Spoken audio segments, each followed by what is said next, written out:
Hello everyone and welcome to our second episode of Ancient Antics. Yay! Thank you for joining us for an evening of Dungeons and Dragons. I'm Emma, I'll be your Dungeon Master for this evening. We're thrilled to be streaming tonight on twitch.tv/rolltogetherrpg. And for anyone here who's new to Dungeons and Dragons, the people arrayed around me are playing fantasy characters in a fantasy universe. Each player has their own unique character sheet, which tells them who the character is and what they're exceptionally good at and what they're maybe not quite so good at.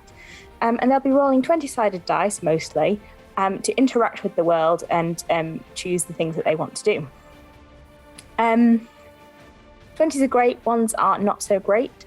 And while they're playing their characters, I'll be playing everything else in the world. So last session we had dying dragons, terrified halflings, and a cranky old witchy wizard. Sounds about right. And so together we're telling a story, and we're now in the second part of that story. Well, third, I suppose, technically, overall. I'm gender fluid. I use the pronoun M or Emma, and I'm going to give our players a chance to introduce themselves and their characters. And if you can please give your name, your pronouns, your character's name, their pronouns, and maybe a little bit about how they're feeling in this new world they have found themselves in. We'll start tonight with Liz. Oh, hello, my name's Liz. I use she, they pronouns, and I'm playing Sir Griffon Sertain, who uses he, him pronouns. So we've recently gone forward in time, we think, maybe. What have we been told we have? Sir Griffon, I think, is more concerned with what's going on with the rest of the party. That's quite a Sir Griffon thing to do. So he's trying to be the dad of the group, I think, at the moment. And I think it's going really well. Sir Griffon perhaps also thinks it's going better than it actually is. But yeah, I think he's doing okay. He's just focusing his efforts on everybody else at the moment. Sounds like there's going to be a turnabout where Sir Griffon has a moment. A little Mediterranean moment to himself, bless him. See how it goes. Evie. Hi, I'm Evie. I use she, her pronouns, and I am praying? I am Paladin, I approve. Yes. I always mess these up. That's the start. So devout. And I am going to be playing Princess Tine Vandermeer, who is a Air Ganassi draconic bloodline sorcerer, who very much specializes in blue flame magic. That's kind of her thing. She's a bit pissed off that the people of the future think she's an ice princess. The history just got everything very wrong. I can't imagine what color scheme might have tipped them off that it might be ice instead of fire, but she's not happy about it. And she's having a little bit of an identity crisis in the new world, where she's not quite sure where she stands. Her plans have all gone awry. She's nervous that the party doesn't really like her very much, although Thorvald is helping and actually being very nice, which is probably something that Tine hasn't had very much of in her life. So yeah. Right. And speaking of Thorvald, David. Yeah. Hello, yes, I am as ever David, and I am playing Sir Torvald, pronouns both he, him. Torvald is exceptionally good at grappling. In fact, the only thing he can't grapple is subtext, which is where he sometimes falls a bit on his behind. I've belatedly realized at this point in the campaign that I've made Thrax. I've basically made Thrax. If Thrax was a knight, nothing goes over my head. My reflexes are too quick. Going well. But hey, it's a great fun character. I mean, you caught a Modron. The bonding with Tine. You caught a Modron, so. Oh yeah. Caught one, crushed it, smashed it into another one, kept one in a box. Did Torvald go and speak to Tine because of a genuine concern, or was the Modron in the box just so bloody annoying? Little column A, little column B. Decide for yourselves. Mostly column A. Torvald cares. Incorrect. Thank you, Liz. I'll leave now. Hi, my name is Sean. I use the pronouns he, him, as does Eofor Cobb, who is a pigfolk ranger. Pigfolk using the stats for some type of dwarf. I think Hill dwarf, because I wanted the poison immunity because pigs can eat things. That was the thought process. He's not wrong. I mean, correct. In I think so. Aoife took a little bit longer to come to terms with the full extent of the decision that the party had made, and kind of didn't quite get his head around the fact that, well, A, he's not going to see his family again, and B, those family he can see are all actually pigs now, which is not great. But it does seem like Murta has kept the pigs, trying to kind of collect his bloodline and running a farm. I'm not going to ask the question as to how that farm kind of sustains itself, given that it seems to be focused around the collection of pigs. But yeah, Aoife had a little bit of a moment at the end of the last session. Yeah, we can do touching theatre as well. And now we go back into killing things mercilessly.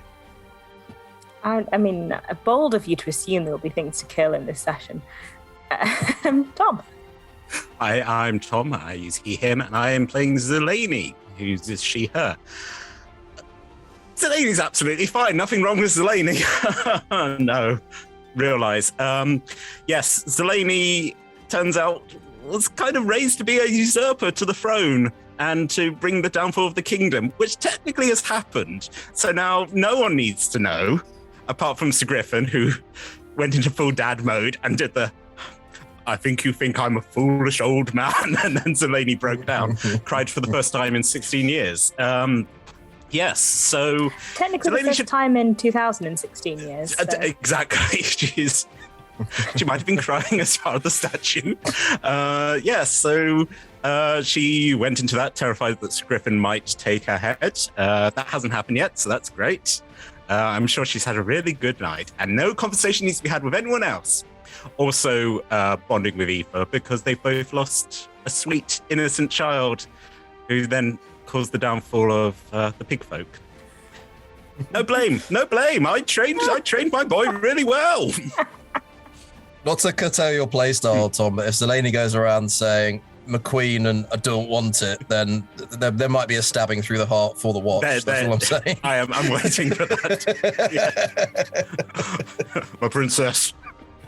I don't want it. We had a dragon. The dragon's dead. True facts.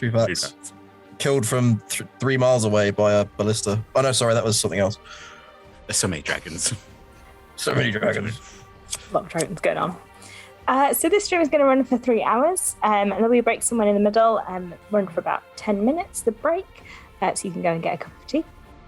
But we don't know when that will be because we're improvising, so we'll let you know when it happens.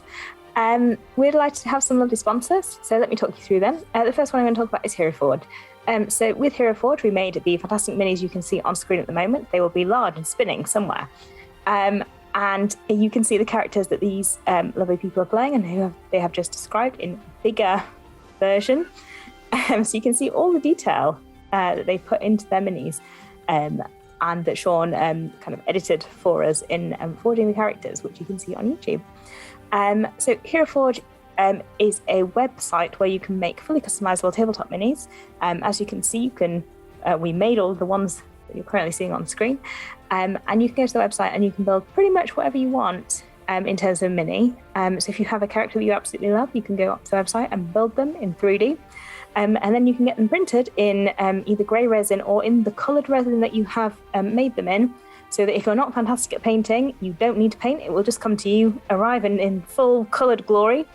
And you can play with it, put it on a shelf and admire it. You can even get a little loop for it and hang it on your Christmas tree or a shelf somewhere.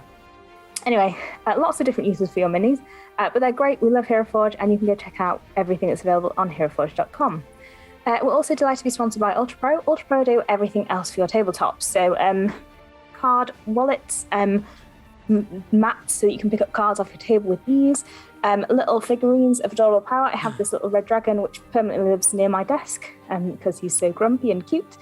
And we're currently doing a giveaway with Ultra Pro. So if you say something nice about one of our players in the comments, or just anything, but probably something nice about one of the players, you'll be in with a chance to win a gift card from Ultra Pro, so you can buy something for yourself or for a friend, I suppose, from Ultra Pro. Why would you want to buy something for a friend? It's not Christmas anymore, so Post my bills. From Ultra Pro. Yes, so just put something in chat, and you'll be in with a chance to win. We're also delighted to be sponsored by the wonderful Elderwood Academy. Elderwood Academy make bespoke wooden dice boxes, dice rolling trays. This is a rolling tray that I made. I designed you choose what motif you want, the leather, the colour, the wood. Liz has a spellbook dice box there, so that opens up and you can store your dice in it. There are all sorts of different dice boxes, rolling trays, towers, things that Elderwood make. And if you go to their site, it's very similar to Hero Forge in that there's kind of a builder interface where you choose what you want and they will send it to you. We have a discount code with Elderwood, so you can, it will be in chat at the moment, but it's roll-together, and that gives you 10% off if you wish to purchase something from them, which I would recommend because it's all really great. We also have some lovely supporters. So the first one I'm going to talk about is D&D Beyond. So D&D Beyond do our character sheets. So everything that the players are using today for their characters is on the left-hand side of the screen. So you can click on them and see what they have built. They're all now level 11. They have slightly different magic items. There was a new thing introduced with Fizzbands, Treasury of Dragons, where if an item has been in a dragon's hoard, it powers up. So some of them chose items that do that, and they now have that enhanced magical ability, which is quite cool. Some of them just have different magic items because they didn't choose those items. So there are lots of new things there for you to engage with.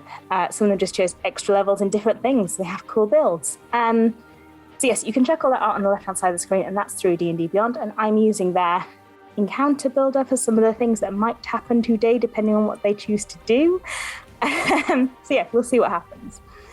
And you can, if you just type in D&D Beyond into the web, it will arrive. You're not going to end up somewhere else.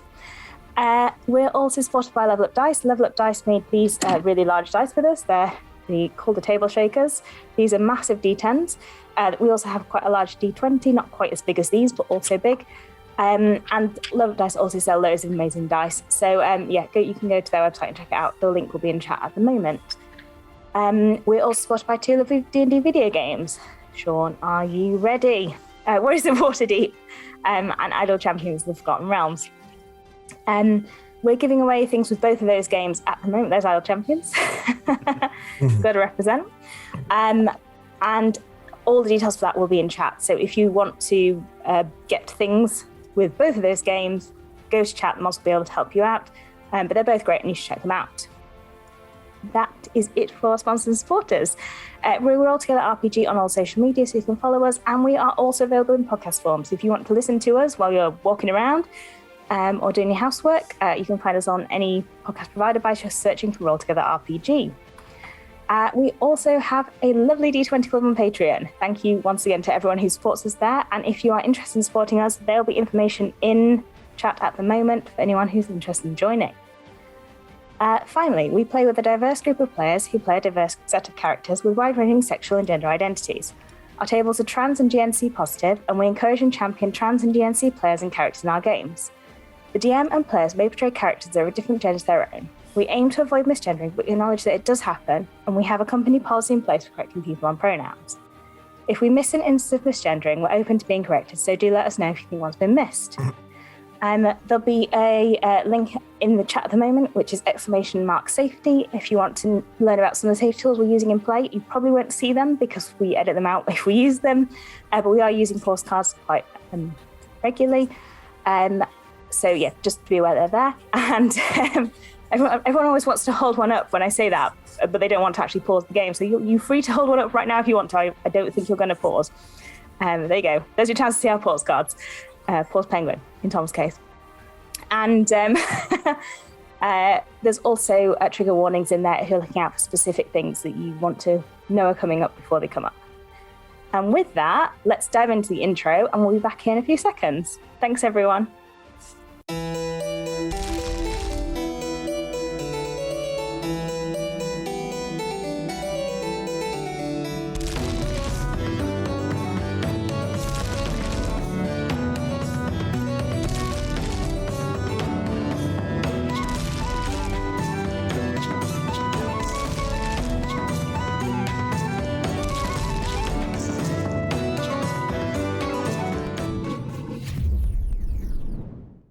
And we're back. So what happened last time? Well, the party awoke from a 2,000 year long frozen in time slumber, where they'd been kind of vaguely aware, but not really conscious enough to put together what was happening to them. When they awoke, they found the dragon that had caused this to happen to them, was wreaking havoc in a museum that was dedicated to them. And they quickly dispatched it, whilst also meeting a small halfling called Lambert. Lambert explained to them that this museum was dedicated to them, and that it was now 2,000 years later, and things were slightly different than what they had known previously. They took some gift bags, which had information about them and some sweets. And then they went with Lambert through the town, past the Frozen Princess Hotel, where they scared a drunk, onwards to the farm of Myrta, who is the wizard who told them to do this in the first place. Myrta is now a warforged. She has been around 2,000 years. You never got around to asking her how she became a warforged. Maybe we'll just leave that alone. Magic. And she now runs a pig farm, which is where all of Aoife's family live, who are now pigs because they've been cursed by a hag who took offence at something that Fair, which is Aoife's son, did in the past. Myrta explained this to you all, and in the midst of this, a small robot, clockwork robot-y thing, appeared in Myrta's kitchen and started testing the things in the kitchen, calling them either correct or incorrect. Everything in the kitchen was correct. You were all incorrect. You dispatched the robot, but then more appeared, and you dispatched all of them in quite short order and kept one as your prisoner.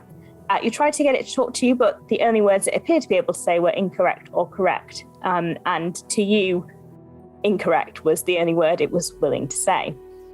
Myrta sent you all off to the hotel for the evening, with the promise that she would send you to a library the next day.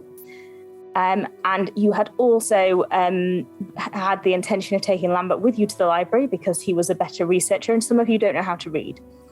So it would give you a better chance of kind of learning information.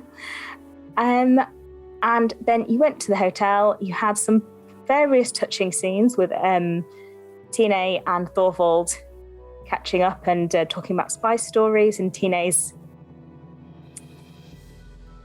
interest in knowing whether the party actually liked her or not, shall we say.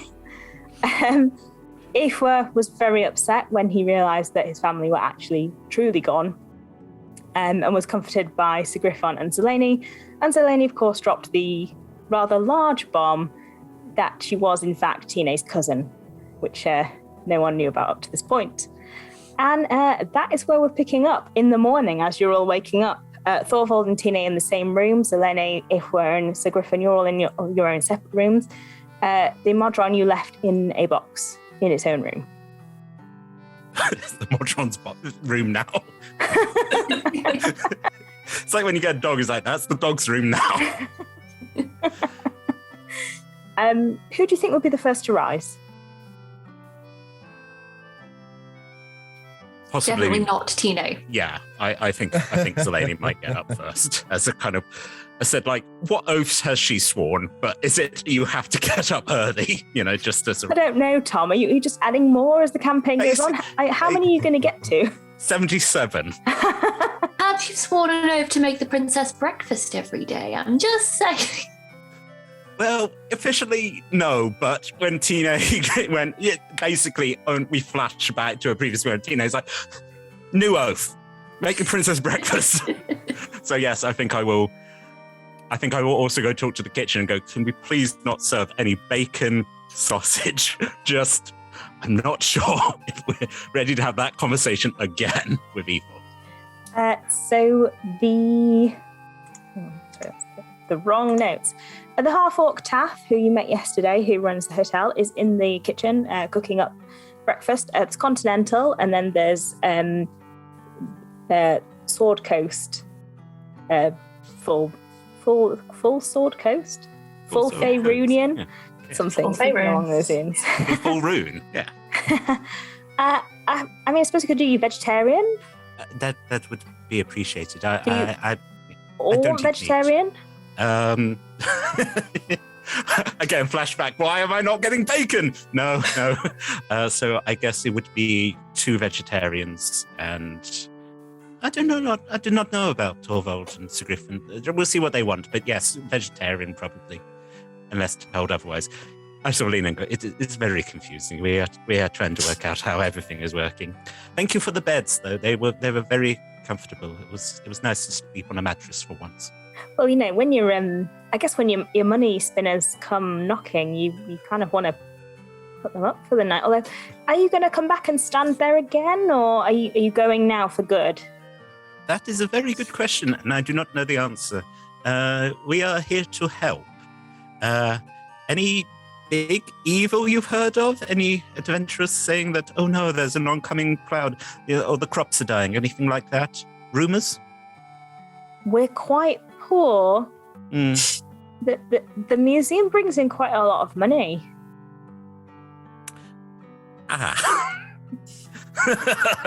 We'll stay off here. Like, I will see what we can do. Thank you. Again, sort of like walking out, looking back, and then they're just going, oh, that's awkward. Perhaps the real evil is capitalism. It always is, princess. It always is. So I think Sir Griffon at this point would be doing the centaur version of sit-ups.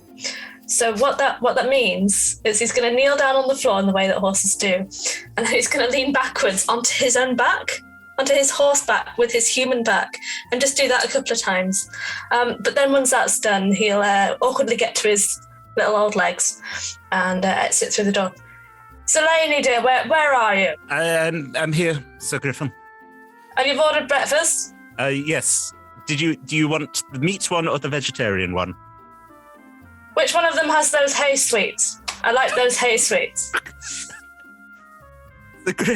So go back and go, Sir Griffin, we've had this conversation. You cannot keep eating sweets for breakfast. I can. And I will. I beg you, for the sake Sir Griffin has diabetes. No, you can't keep eating sweets. You need to eat other things, please. All right, maybe with a bit of salad, but something with hay at least. Yes, we could probably do hay. Go back in and go. And a sugar lump, dear. That would be lovely. So yes. So at the moment, that's 3 vegetarians. Sir Griffin would like some salad for breakfast. If you could do salad. Oh, more continental then. Yes, continental. That's appreciated. And also sugar is quite the sweet tooth. Salad and do you want the sugar sprinkled over the salad or on the side? I think. Does it still come in blocks, in lumps? He likes the crunch.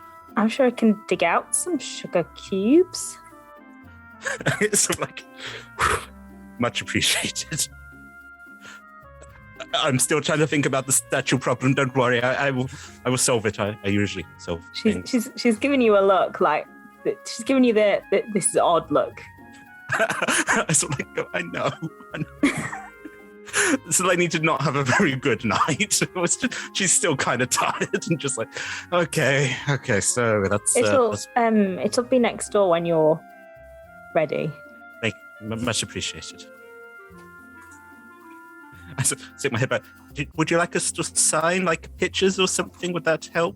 you know, sort of like. Actually, that would help. We have some maps, but I do have likenesses of you. If you signed them, I suppose I could stick them up.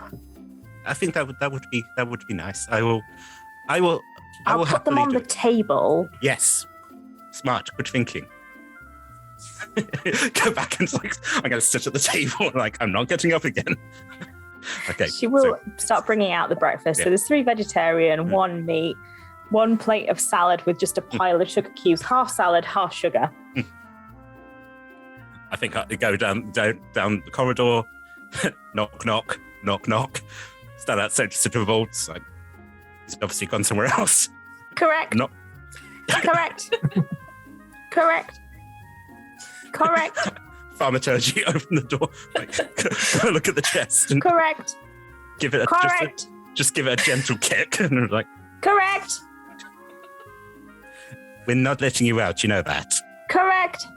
Good. Correct. I'm a good person. I love how shady this Modron is. You have made a powerful enemy. Okay, then no. Princess, breakfast is ready. But is the sun even up yet? It is. It has been dawn. Yes, the sun is up. Torvald, who's just been lying on the floor for about the last hour, the eyes open, just not wanting to disturb the princess, slowly gets up. It's like, breakfast is the most important meal of the day. And what we talked about last night, the story is no need for anyone else to know. Yes, our little secret. Spy stories are always more exciting when they're confidential. Exactly so. I go open the door. And this is Torvald stripped to the waist. Again, Zeleny is standing there, eyebrows right up, and then just goes, none of my business, and turns off. It's like, you should really start wearing clothes when you visit ladies at night so no one gets weird ideas. This is your social misstep, not mine. You're excused. What kind of idea? What kind of idea? Like, it genuinely hasn't occurred to Torvald to say it's not what it looks like because Torvald doesn't know what it looks like. It's like, you know what? I'm just going to preserve your innocence on this one. I'll see you downstairs. I've got lipstick to put on. Takes his leave. I think I've done. Are you awake?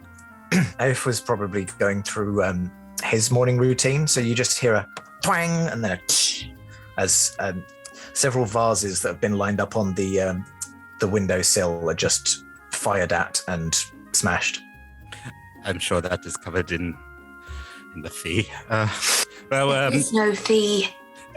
Well, yeah, we have to sign things. We'll see. Autograph. Hey, would you like this book of find green things? I'll circle the green things and I'll sign it. When you're ready, there's breakfast on the table. All right, I'm coming right now.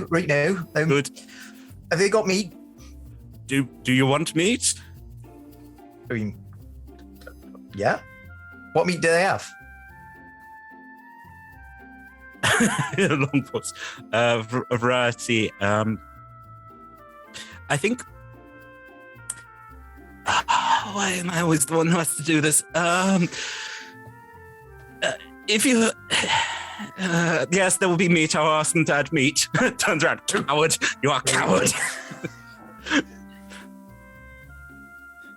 After a little while. Oh, sorry. Oh, that's. Yeah, I was just going to say that I've just kind of done a bit of a primp. I've tried to make myself look as fabulous as I can wearing yesterday's clothes. Ugh. And I just kind of bustle down the stairs and try and find the table where everyone is. It's quite easy. There's only one dining room. On the table, there are 3 vegetarian breakfasts, 1 meat breakfast, and 1 plate which is half salad, half sugar.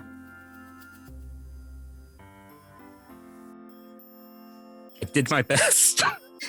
You did very well today, thank you. I'm just gonna munch on in to my salad and my sugar cubes. Good. Upstairs, Torvald has sort of finished doing his lunges and is in the middle of doing one-handed push-ups on each arm. It's like 199, 200, and then suddenly clocks what it might have looked like, the thing that it might have looked like. I was like, oh, yes. I will peck shut. I think when Aoife gets down to the breakfast, probably sees one that looks slightly different to the other three, assumes that he is not having the different breakfast. That one's probably for the princess, and goes to one of the vegetarian breakfasts and just like, don't know what these weird tubes are. What animal does this come from? The one that is on the princess's plate. Holding up probably a vegetarian sausage. Oh, that is vegetables. That is grains and vegetables. Give it a try. It is good. You can dip it in my sugar if you like.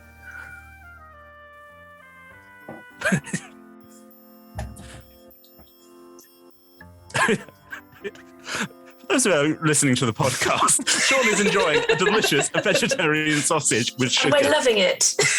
Oh. Silently. Yes. There's a lot of contemplation and a lot of eyebrow acting. You're missing out, podcast listeners. Oh, Zeleny, this is amazing. What kind of meat is this? I'm not sure I've had this before. I'm going to look at. This is the problem. This lady does not have a companion in this. It's like contrast to Griffin. I think it is local meat, Majesty. Local. But like, is it a cow? Are there new animals? Perhaps it's just made by magic. There were pigs 2,000 years ago. Yeah. Yes. I think they're from. I sort of like lean in and sort of like, please help me on this. I think they might be from Myrta. I'm not sure. It was delicious. Good. Oh no.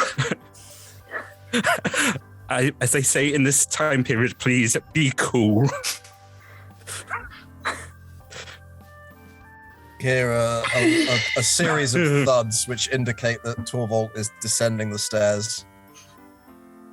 Walks into breakfast. I definitely need protein, and this meat smells delicious. I'm just gonna make symbols of just like the sausage, and then pointing at Aoife like, Aoife, you want some sausage? I'll try a bit. This princess wants me to offer you, so here you go. I'm just going to hit it out of Thorvald's hands. Oh, right. Sorry, you should have. No. That one's poisoned. Poison! Yes. you know what? This is my sausage, and I just shove it all in my mouth. Stay away from my food. Was there something wrong with the sausage? No, the sausage. If anything, it would appear that we need more, because Princess Tine has managed to fit an entire sausage in her mouth. And honestly, as sausage eating competition winner 7 years in a row, I am impressed with the amount of sausage that she can fit in. She didn't even dip it in my sugar first. I mean, dedication. I can get you ketchup if you need some sauce. What is ketchup? Oh, a sort of sugary tomato sauce?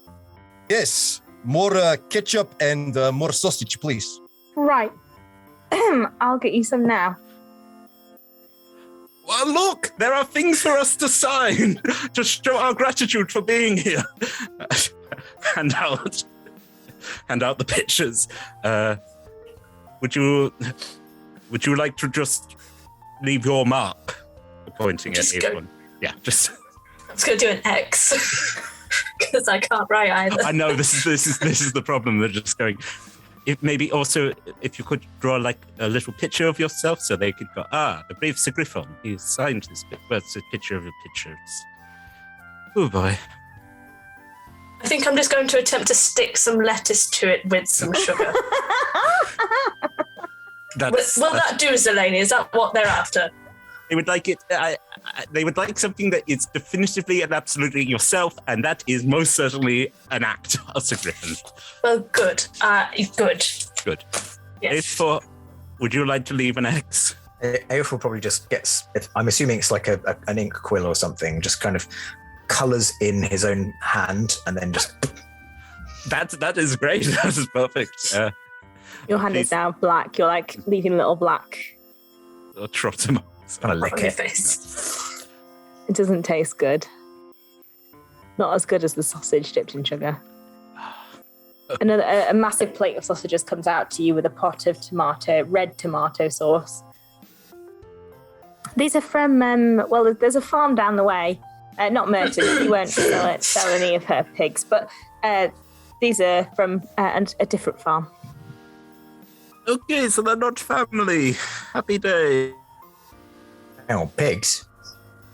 Oh, Everyone's just staring. It's like, it's fine. It's fine. yeah, it's pork from pigs. Pork sausages. Pork is from pigs? Yes. Turns to Zeleny. Right, but These pigs, they are not Gloucestershire Old Spot. Not as far as I'm aware. Then this is fine. This is not family. it's not family. Oh, all right. I Then takes a I sausage. think I'm vegetarian now. Welcome to the club. Take pen. Write intricate signature, and also little riddles. So people think there is buried treasure where there isn't. Will be very funny. That is actually very good. I like that. Can I do a giant, elaborate signature taking up all of the available space, and then also do a little moustache on Sir Griffin? Actual face.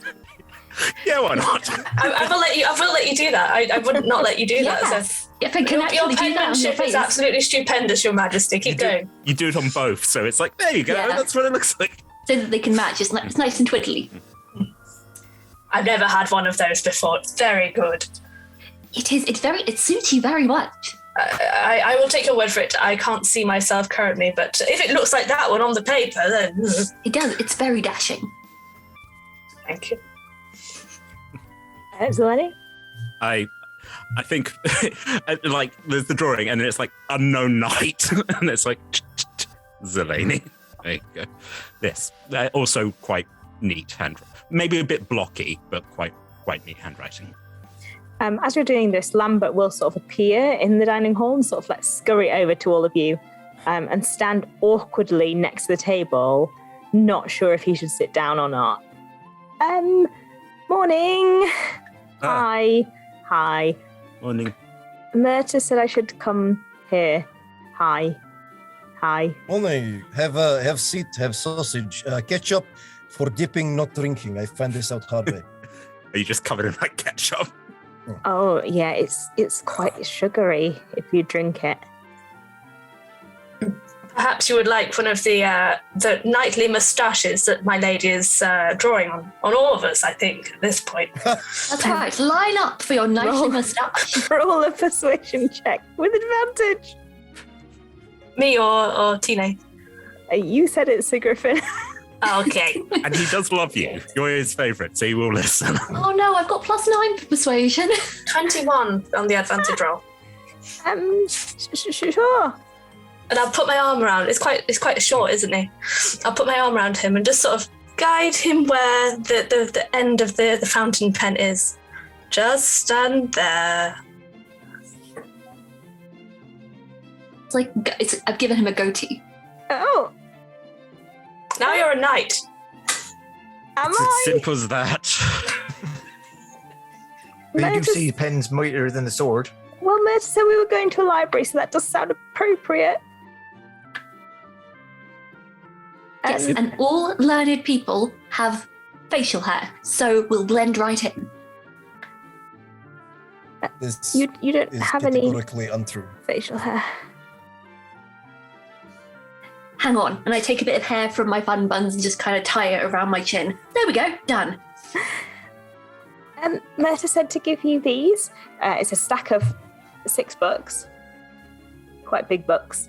And this, it's a little shell. And this is like a little sundial. Was there any reason why, or are these just for safekeeping? We have a chest somewhere, I believe. I think the books are for Candlekeep, and the conch is to come back, and the sundial is to go. Okay. So are we returning the books? Or are they? Oh, I forget that you're not from here. Candlekeep is the best library in the Sword Coast. It's really cool. I've never been, but I'm really excited because I'm coming to you, right? You're going to let me come too, yes? Yes, because I assume you'll be good with the books. I Yeah. mean, One moment, please. What is Sword Coast? We're on the Sword Coast. It's like where we are. Is Ilusk on Sword Coast, where it was? I mean? Yes. Okay, so not too far from home. Will feel nice. Yeah. Well, we're going to go to Baldur's Gate, I think, which is sort of north of Candlekeep, and then we're going to walk to Candlekeep, and then if you want to go to Candlekeep, you have to take the book because they're a library, right? oh, And is Baldur's Gate city or is like feds? It's a city. It has a lot of gates. Okay. I've never been. I'm starting to form, how you say, mental map. The really exciting thing about Baldur's Gate is that you can't take any animals in there that are bigger than peacocks. Looking at A4 slowly. No, he's not an animal. He's a. yeah. He's right. He's not an animal. He's a person. But like, if you had a he's- horse, you wouldn't be able to take them in because they'd be bigger than a peacock. See, it's really It's cool. in- Because someone's relations happen to be temporarily animals, I'm glad we can categorically agree does not make them animal, is still person. Therefore, probably looks up from a plate of breakfast, which he's just been eating, face down. What? It's all good. We're going on a trip. Ooh, right. Right. Just show of hands. Who here can actually read? Me. Okay, that's better than I thought it was going to be. Yes. Would like to learn. I know the letter A. Mhm. Mhm. C. I think an X or a Y. I get confused between the two. So you could read the word yak, for example. Oh, well, I suppose so, yes. You've got good building blocks. You, halfling, this is your job. On our way, you are going to teach this one to read. You heard the princess, Lambert. I can try. Congratulations. It is your first quest of 3. Actually, wait a moment. 1, 2, 3, 4, 5. Yes, you will have to complete 5 quests, each set by one night. That is Sir Griffin's quest, and the rest of us will have a think. Sort of nodding.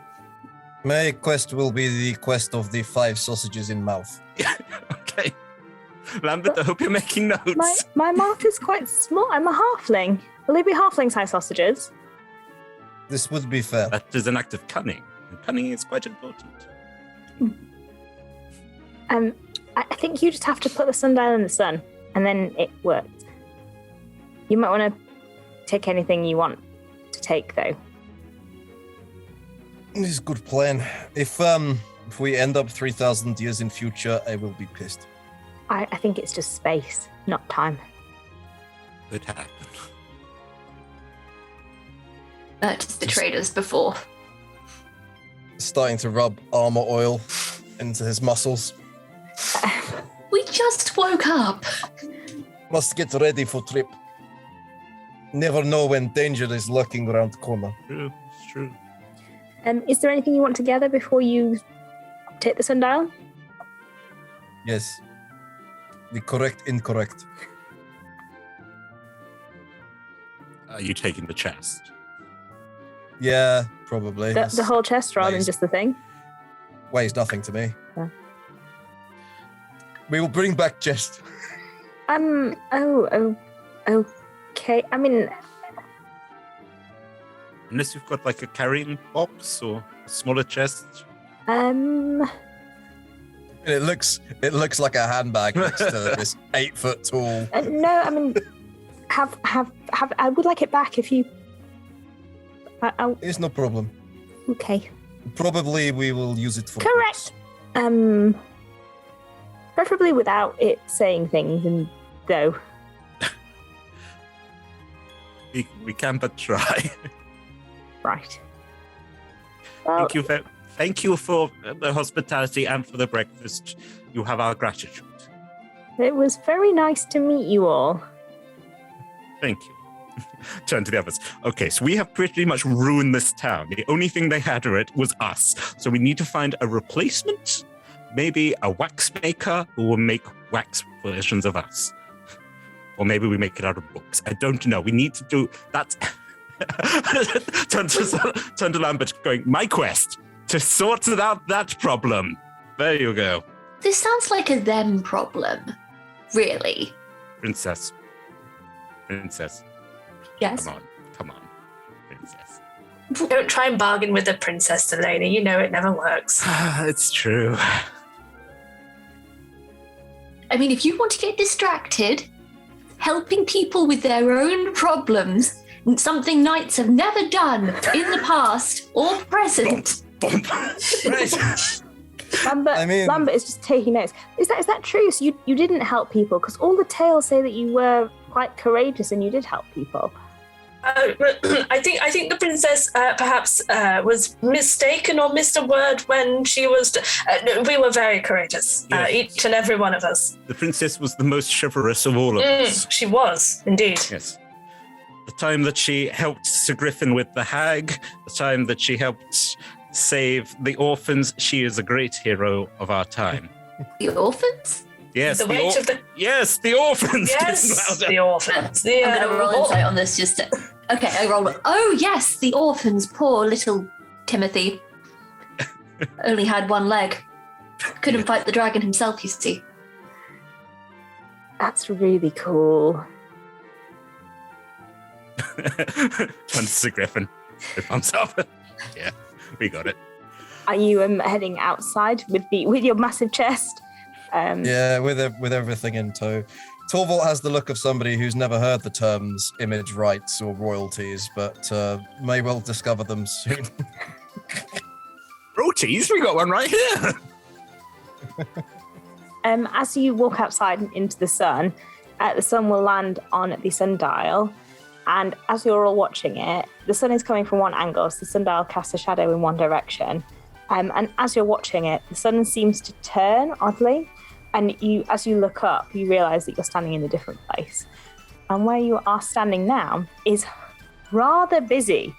There are more people here than you've probably ever seen. Maybe very, very infrequently on fete days, you would have seen similar amounts of people. But this is only one part of the city. And where you are standing now is by one of the gates of Baldur's Gate. It is rammed. There are people walking backwards and forwards. You've landed smack bang in the middle of the road, and there are people like walking past you and through you. And they're not really they're not walking around you. They're kind of like elbowing past you. There are people making a lot of noise. There are street sellers with food shouting to people to come and buy their things. There are guards pulling people to the side who've got animals that are too big to go into the city. The whole thing is rather hustly and bustly. Lambert is taking this in his stride relatively well. How do the rest of you feel about this? I'm going to grab Lambert and put him on my back with my mace at the ready. The hordes are here. We must defend. Oh, no, it's just a city. But there are so many of them. With even looks in their eyes, I can see them, Lambert. They're just going to work, or to shop, or to shop, or to work. People always slip in this rude. They're just shoving us. We're sort of standing in the way. Maybe if we just move to the side. Well, we'll just slightly move so that the princess is being successfully shielded from the crowd, because Torvald is a crowd. Yeah, they do sort of like part ways around you. Must be fate or something. Who knows? I'll follow with my shield raised. Is it bank holiday? No, I don't think so. I think this is just exactly like what I read. It's just like it's all the time. There's just people everywhere. Have you never left your hometown, Lambert? No, where would I go? I assume there are other exciting places. Well, yeah, but where you have to have money to go to them. How are you studying? Do you have to pay to be a Long distance. Oh. You send it by carrier pigeon? I write it, and then Murta messages it to people, and then they message me back, and then you get the idea. Do I? Yes. That's good. And how long? I think I'm just talking to him now. You know, how long have you been studying? About 5 years now. Oh. Is that normal? Well, I don't know. I've never met anyone else who studies, apart from Murta. And Murta's been studying for a real long time, so I guess maybe? There are people selling food items if you wish to purchase them. There's someone selling rats on a stick.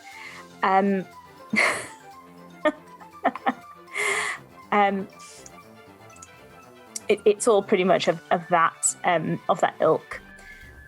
Lambert will let you know that you need to head south from here rather than going into the city. Although obviously you could go into the city if you wanted to, but I think it's that way. We just go along the road basically. Okay. Great. You lead the way. Plenty of time to see rest of place later, but most interesting. It's good, isn't it? I mean, I didn't see any peacocks though. Maybe on the way back. Just whisper to Zeleny, what is peacock? I do not know. I assume it is some sort of monster. I think it is important we work out how big it is, depending on what we're allowed to bring in. But if it's a really big peacock or a really small horse. It would be funny because I can cast spell to make it big, and then we can walk in on horse. Yes, excellent. Most amusing. I don't know about any of you, but this place certainly smells like it could be the home of a great evil. So we should be on our guard. We are surprisingly clean for living 2,000 years ago. I think Torvalt's last bath was 2,000 years ago. Easily. Yeah. It's like everyone to their own, I suppose. So Lenny, you had a horse. I did. Sir Stephen. Sir Stephen. He's a brave knight. You feel a sort of psychic link in your mind reconnect as you arrive here. Hello? Evil be gone. Sir Stephen, are you in battle? Do you require assistance? I'm not Sir Stephen. My name is Startrail. Oh. Sir Startrail, do you require assistance? Who are you? Are you Faye? I am a friend. Just intense staring. Roll a persuasion check on your own horse. Well, you don't give your name to the Fae. I believe there was a very exciting book released all about why you don't give your real name to people. Available in all good bookstores. Rather few unreputable ones. Persuasion. Do we just see Zeleny talking to thin air as well, or is this happening in your head? I think I don't question it. The lady's just expression is very, she's making a lot of faces. That's 24. As you're walking. All right, well, I will come and greet you, friend. Okay, Star Trail. As you're walking, you see in the distance a horse which looks very similar to Stephen, but with significantly longer hair and sort of a very long flowing mane and flowing tail, sort of prancing towards you, looking very up himself. Oh dear. Saying Stephen hasn't had a haircut in 2,000 years. just matted. It's not matted. Oh, it's a beautiful horse then. Yeah, he's very pretty. Oh, okay. I'm imagining that he's sort of like goldeny, shiny, whitey. I think that's Are you? Is it like She-Ra? Are we thinking of another? No, he's not a unicorn. Not yet. Given time. Okay, so here comes a beautiful. I think a horse is coming to talk to us. I do not think the horse is a knight. It does not act with knightly manners. Sort of looking at all the others like, yeah, right, you know what I'm talking about. A horse is coming to speak with us. Yes. Is this your horse or some relation? No, it is being rude, and Stephen was not rude. Oh. Their name is Star Trail. That is a better name than Stephen. Agree to disagree. Stephen is a horse who named himself, and his name was Steve. Selene, should we view this as an omen?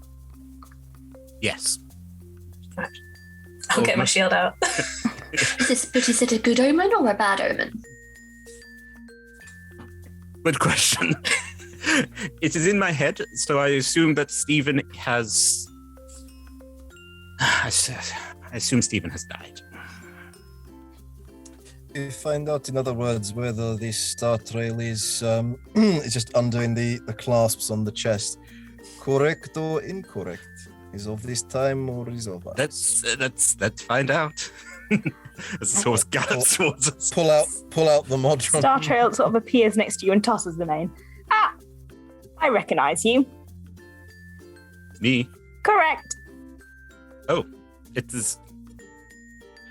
Hello, again says, hello, Star Trail. You recognise me? He sort of brushes his nose up your face. It's me, Star Trail. You remember me? You remember me? How could you not remember me? I'm so beautiful. You are very beautiful, Star Trail. You're not. My dear friend's name was Steve, and it gets a bit boring after 2,000 years. Star Trail's more interesting. Look at teenagers. To do an insight check on Stephen to see if Stephen has gone completely bonkers in the 2,000 years of being alive, waiting for Selene. Stephen's not like other horses. There once was. I mean, Stephen's a fae, so it's definitely not like other horses. Technically, this is all happening within Zelene's head, so you can insight check Zelene's half of the conversation, or the mannerisms of the horse. Yeah, the mannerisms of the horse. Like if the eyes are rolling and the mouth is foaming. No, it's not. It's not that. It's just a very horse that is very happy to be a pretty horse. He's a very pretty horse. People used to say that about me. You're a very handsome horse. With a very fine moustache, Sir Griffin. Well, I think I have two now. And thank you. You've got a normal one and then you've got just one on your chin. Yeah. Shoot Selene a glance for that level of toadying to the mental. Again, I give a look back and then just like, what am I supposed to do? Apparently the only oath you didn't make was to tell the truth. I should do.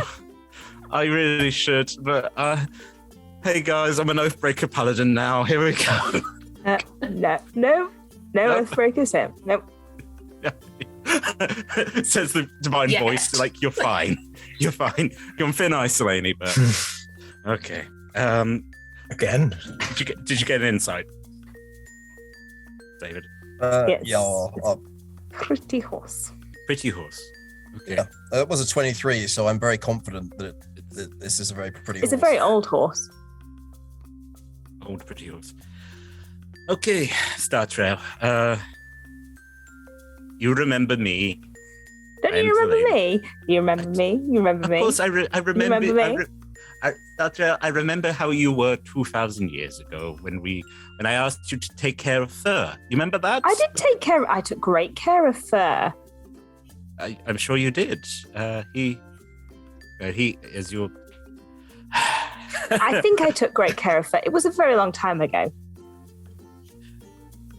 He got old and died. Everybody gets old and dies. They all die. They all die, Zeleny. Everybody dies. I am I think for deadly aware of that, Startra. Yeah, go on. hearing the name for Aelfwa's name, like face kind of perks up and just kind of sidled in next to Zeleny because obviously you can only hear that side of the conversation. Oh, they mentioned Fur. Fur, right? They did. Star Trail here took excellent care of Fur. He's dead. Everybody's dead. They all died. Again, side eye, and then in my head going, I know. The only people I have ever cared for are currently standing around me. Everyone else is dead, apart from you. Well, it's all right. It's all right for you. You didn't have to live through it. I had to see them all die. I can reach up and sort of like, I am sorry you had to live through that, old friend. But we are on a new adventure. If you wish to be of assistance. Are you going to die? I intend to live forever or to die in the attempt. All right. It's good to see you again. If you do die, you said that part out loud. I did, right? yeah. Yeah. This is quite an ambitious goal, Zeleny. Well, that's the thing. Either I win or I lose. That all of us are going to live forever until we don't. You know what? That's my goal as well. Good on you. Thank you. I approve. For the first time, you've done something that I approve of. if you do die, please could you send me back to the Feywild so I don't have to live here with all these mortal things? Have you not been back to the... Have you just been wandering the mortal plane for the last 2,000... You didn't get sent back? Oh, because I didn't die. Oh. I mean, I suppose I could have died, but I don't fancy it. No, it's not a envelope. I just watched everyone else die. Yes, that is horrible. Is Star Trail wearing any kind of like apparel, or just there? All gone. All gone. Oh dear. All the scarves. All I have is the one I'm currently wearing. They would have disintegrated by now. The scarves also died. You could probably ride bareback. I will. I think I can. With Star Trail, with your permission, I would like to get on your back. Well, since you asked nicely. Don't mess with the mane, though. It took a long time to get it to this point. A real long time. You don't understand. If I buy horse things, would you like me to brush it later? Yes. Yeah. Zeleny is now smiling quite widely. Now has got like the build of this horse. It's like, yeah, I know. It's still my friend. Vain horse. Vain, beautiful. Again, if there was the Legend of Zeleny and Zeleny's very beautiful horse, but just doesn't get to be in the stories. Okay, I will clamber up. As you're walking... sorry, Tom. I was just going to ask if anyone else wanted to get on Star Trail or was allowed to get on Star Trail. Star Trail is a war horse. It can probably carry two normal-sized humanoids. Probably not Sir Torvald. Definitely Torvald not. could probably straddle. Definitely not Sir Griffin. I've got Lambert, and I guess I could do one more as well. So yeah, so I would like to not walk. You got Sir Griffin or Star Trail? I could carry. I'm going to go with the absolutely supermodel of a horse. And by of course I mean Sir Griffin. I always liked you, Tina. You're so kind to me. Yes. I know that when he says that. I think Aelfworth, when Tina made the decision to presumably get on the other horse, Aelfworth started going towards Sir Griffin, and then Tina said about getting on Sir Griffin instead, and Aelfworth was like, oh. Trying to decide which horse to go toward. I pick Aelfworth up whilst Aelfworth is indecisive and just place on shoulder. It's like old times, my friend. It's like old times. Gets his bow out and is just like going sentry. Would you like to roll a perception check if you're being a sentry? I would. I would always like to. Can I help you with that by, I don't know, standing taller? Lifting up. Lifting you up with one hand. Do I get any advantage from my elevated position? Yeah, advantage from Sir Torvald helping. Good, because the original roll was a 12, but that is now a 25. Hey. 25. With your 25, you're on this winding road out from Baldur's Gate, and you can see up ahead of you a very large building with lots of sticky up towers, and it looks almost like some large celebratory cakes you've had in the past with candles on it. And in fact, this might be, you're not clever enough to put two and two together, so it just looks like a large building with lots of sticky up towers. Looks like a celebratory cake in the distance. I describe all of this to the team, probably using smaller words. It could be Candlekeep. Instead of celebratory cake, you just say good time food. Party suite. Bun buns, because I've heard that term used. As you're looking, you're also listening. And as you're listening, you hear from the chest the words that the Modron, you don't know it's a Modron, but the words that it's saying become sort of more frantic.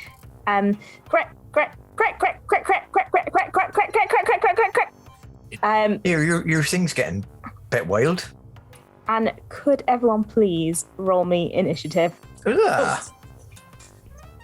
We really should name this little correct item when we get a moment. I have advantage on initiative, which is a 26. Got a 23. 15. 6. Oh, hang on. 18. Sorry, I just need to. I forgot to add the Modron in just in case it's necessary. Don't like the sound It's got of that. sick sleight of hand. Just pick the lock from the inside. All right. Shout initiatives again. Torvald. 15. 15. Sir Griffin. 18. 18. Selene. 6. 6. Aifla. 26. Well, that was a solid paladin to ranger differential there. Tine. Dirty 20. I added it wrong last time. Laney is always nicely provisioned to get the help action from Torvald. Yeah. Aifla. Unsurprisingly, you go first. Do I know what's going on? Yes, as you go into initiative, a large set of tentacles erupt from the ground around you, and these appear to be very similar to the thing that you have on your chest. They're made of like clockwork and metal, and they, when I say erupt, they sort of emerge as if they've kind of appeared there, and then start to kind of sort of float around all of you. There are 8 tentacles in total, and sort of a body as well. It looks almost like a sort of clockwork kraken. Okay, I was going to say, if it's 8 tentacles, can I piece together that that's a single thing? But I'm not entirely sure that I would anyway, so hey-ho. All right, if there are things to shoot at, then that makes my decision-making a lot easier. I'm going to shoot at them. Fair enough. So I have 3 shots on my first turn, which Yes. I intend to take. Please so, do. 14. 14 won't hit, I'm afraid. Do I have any fancy dandy? Don't think I do. No, I don't think I can reroll anything on attacking. Oh, no, wait. Sorry, my brain is full of all the new things that I can now do, and I just trying to remember whether my Dragon Touch Focus does anything fun and new now that it has been awakened?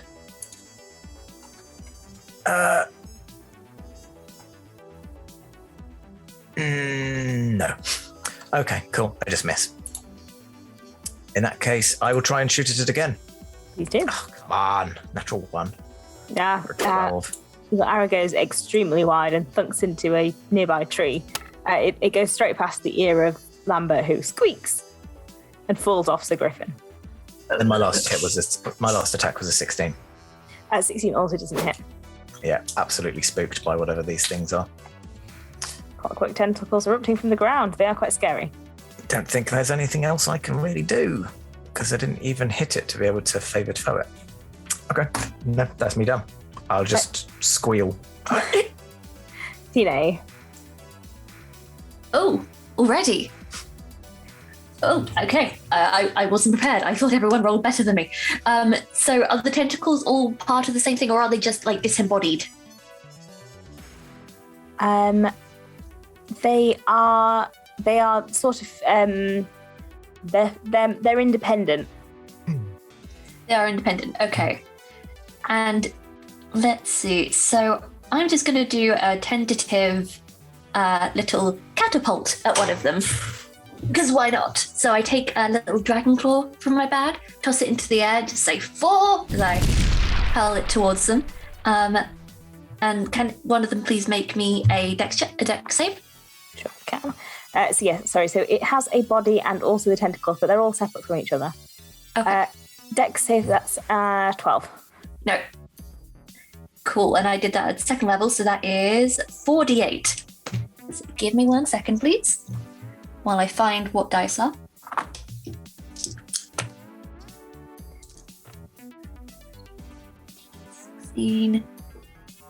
So that is 16 damage, please, on that. Yep, so you whack a stone at the tentacle, and the tentacle sort of cracks down the side. Okay. And as a bonus action, can I please cast Tasha's Otherworldly Guise on myself to give myself some bonuses? What is it a spell? What does it? It's a spell. It's my highest level of spell, but I can choose if I'm upper or lower planes. And one of the many things it gives me is +2 AC, wings for flying. I can attack twice if I want to. It gives lots of cool things. So I don't think you'd be able to do it this turn just because you use catapult. Oh yeah, 2 proper spells.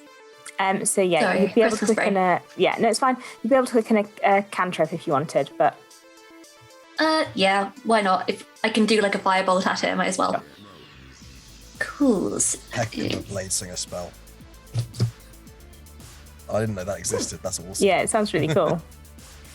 So that is a 31 to hit. Yes, that will hit at the same tentacle or at a different tentacle or at the main Let's body. go with the same one. Same one, cool. Okay, and that is a measly 3d8. Nope, d10. Sorry while I fumble with all my dice. That's right. Okay, so that's 22 fire damage on that.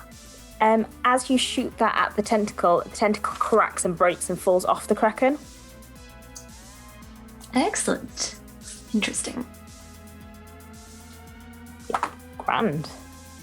Did it pass its dex save, by the way? No. Okay, Torvald is just watching what Tina does and trying to ascertain how this creature works. All right. It is Is my excuse for meta. Observations.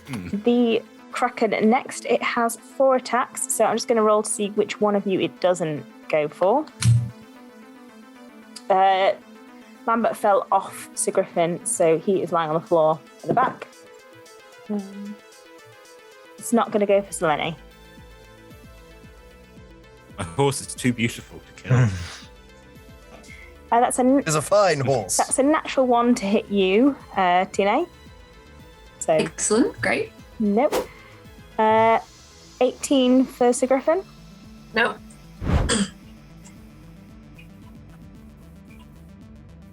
There we go. 28 for Afua. Oh yeah, very much. Oh,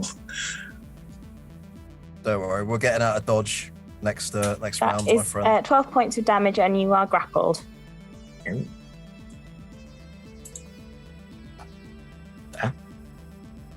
And that's terrible as well. 13 for Thorvald. No. So Griffin.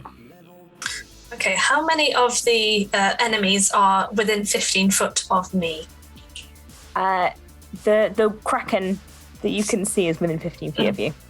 Okay, so that includes all the tentacles and the face and things. It's all one thing. Got you. Okay. Well, I will, as my action, cast Spirit Guardians at 4th level. And that will look like it's going to be a toss-up between lettuce leaves and sugar cubes, or a Pegasus Centaur that, like a baby version, so I think Fantasia kind of floating. Maybe all of the above. So, just So they kind of flit around me to a distance of 15 foot. I'm going to designate all of the allies as creatures that are not affected by this, but the ones that are the Kraken's limbs and the Kraken's face. The affected creature's speed is halved in the area, and when it enters the area for the first time on a turn or starts its turn there, it must make a wisdom saving throw. On a fail, the creature takes some radiant damage, and on a success, it takes half. Yep, so we'll roll that on its next turn. Got you.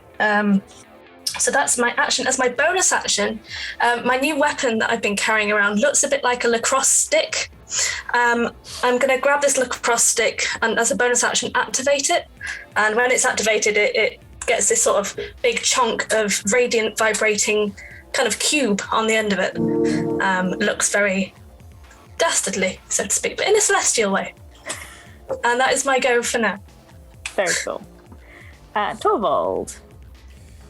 Okay, well, Torvald's plan to fly up in the air with Aefwa has been somewhat curtailed by Aefwa's current predicament. So the first order of the day is to try and resolve that whole situation. Or not, he's got Apple. But this is my thing. So bonus action, I'm going to say a word. Those of you who speak Draconic will recognize that it means the word protect. And the shield that was strapped to my arm unbuckles itself and flies up in front of me, leaving my arms free. I will then. I'm enraged by the fact that it's trying to harm my friend here, so I'm just gonna start wailing on it with my punchy punch. Please do. Proper Star Trek double hand. Double hand punch. That won't do it. That's a 13. I will War God's Blessing, Channel Divinity, so you can add 10 to that roll. So that'd be 23 for the first one. Yes, that hits. Cool. And the second one was a 17. 17 just hits, yeah. Oh, just hits. Oh, fantastic. Well, thank you for that. So great fun. Much pleasure. Anytime, sunshine. Let's roll all of that damage at once. So that's 14 for the first, and 10 for the second. And Emma, you very kindly ruled previously that I can count unarmed strikes as finesse for the purposes of sneak attack. Yep. So I will also do that. Yeah, it's part of one of your magic tattoos. The tentacle. It is my tattoo. Yeah, the tentacle that's holding Aefwa shuts apart. Sweet. Good times, and that was a 5. Yeah, tattoos are wicked, by the way. I recommend anyone who's playing D&D look into tattoos. They are fun. In real life as well, if you're over 18. And then, saving the knowledge that I've broken this one, I'd probably take some opportunity attacks, but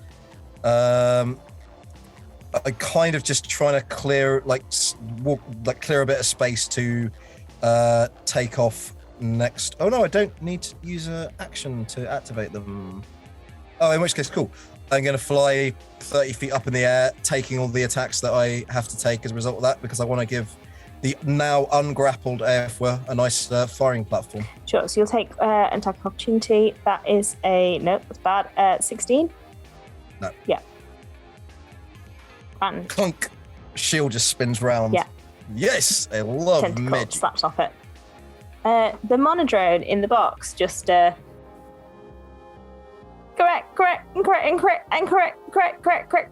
It's just like it's speaking so fast that its words have become beeping.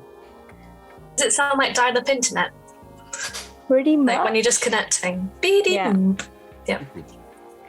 It sounds like it's having a meltdown in the box.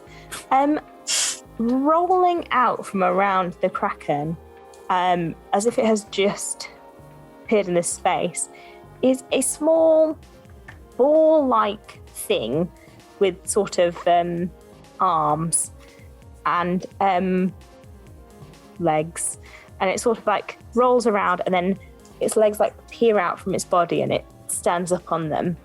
And when I can get its stat block up, Now we know what happened to Fur.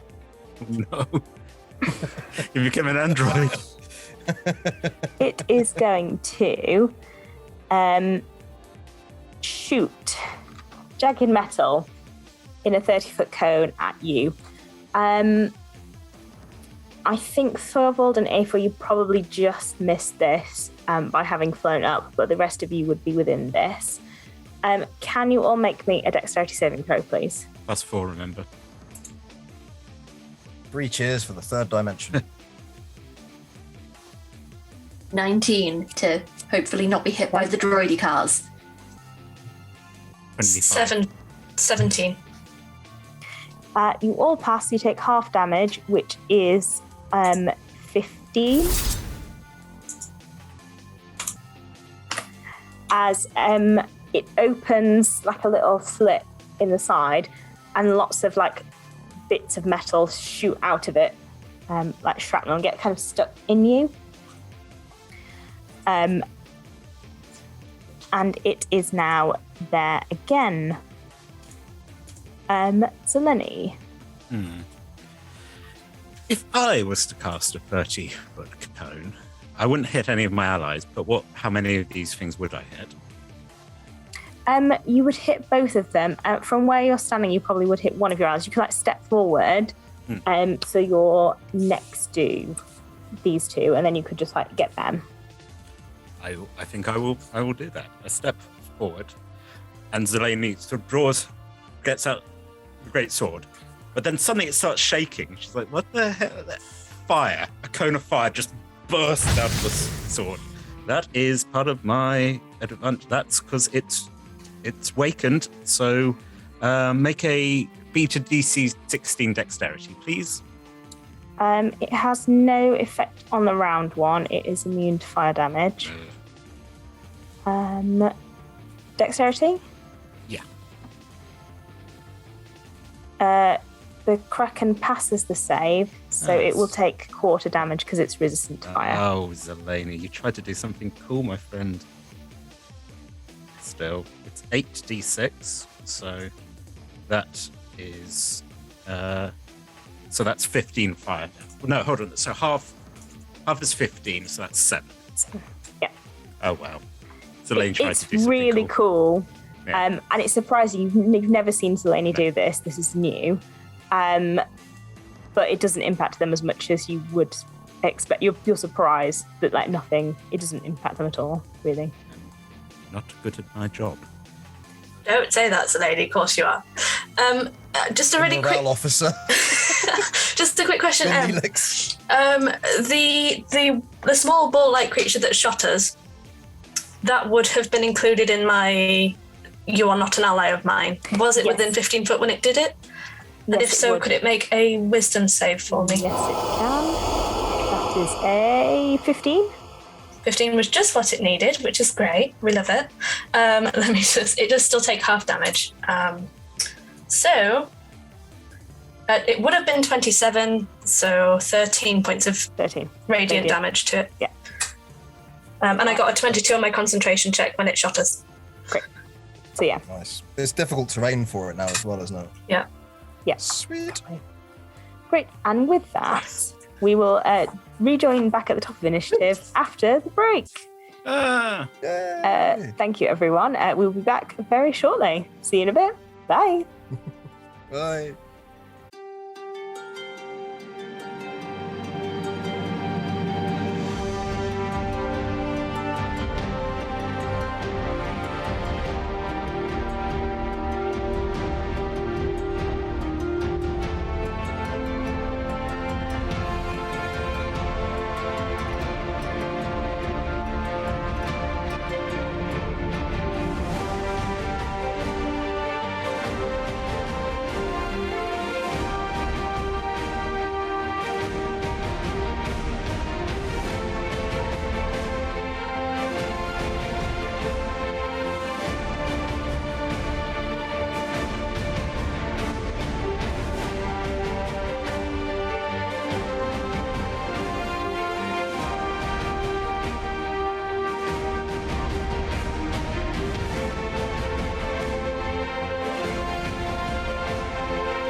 back, everyone, to the second half of Ancient Antics, episode 2.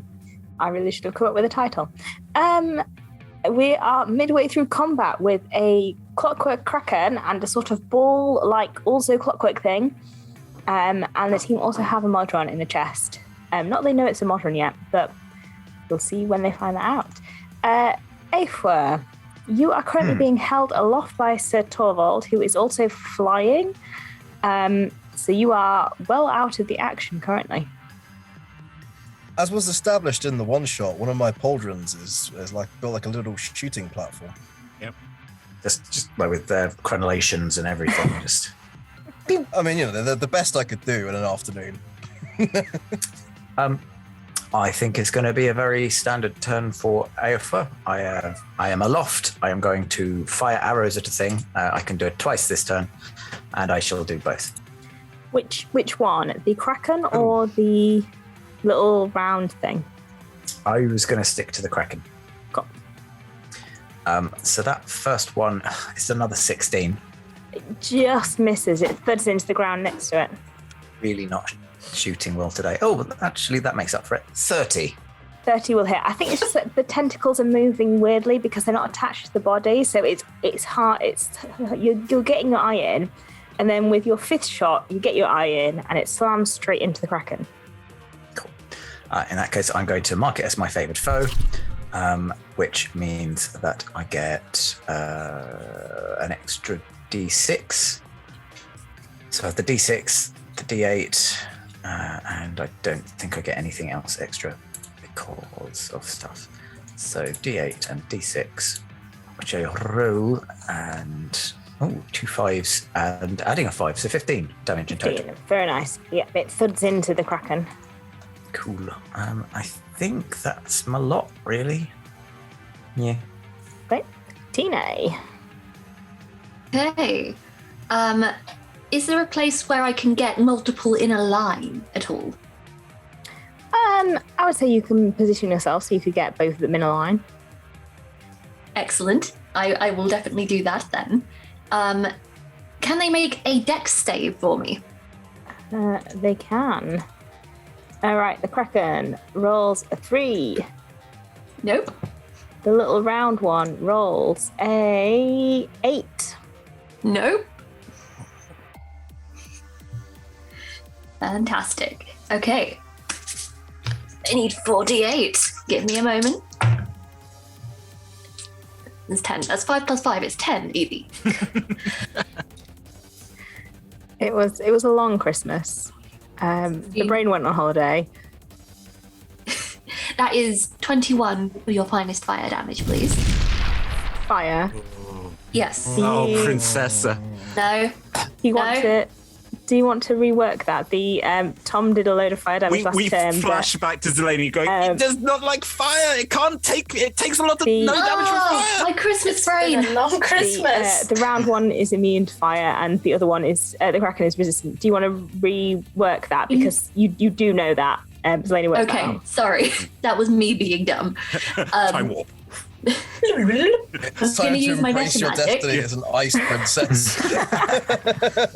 You feel the ice growing in your chest. You're like, not now. I'm going to use my meta magic to change it.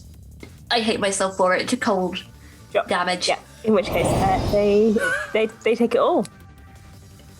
Right. And because I'm using meta magic, I get to roll on my thing for my shard. You do. Let me just see what I get. And that was 1, so that's S. So I'm flying now. Hey. So yeah, I just kind of do a little loop with a.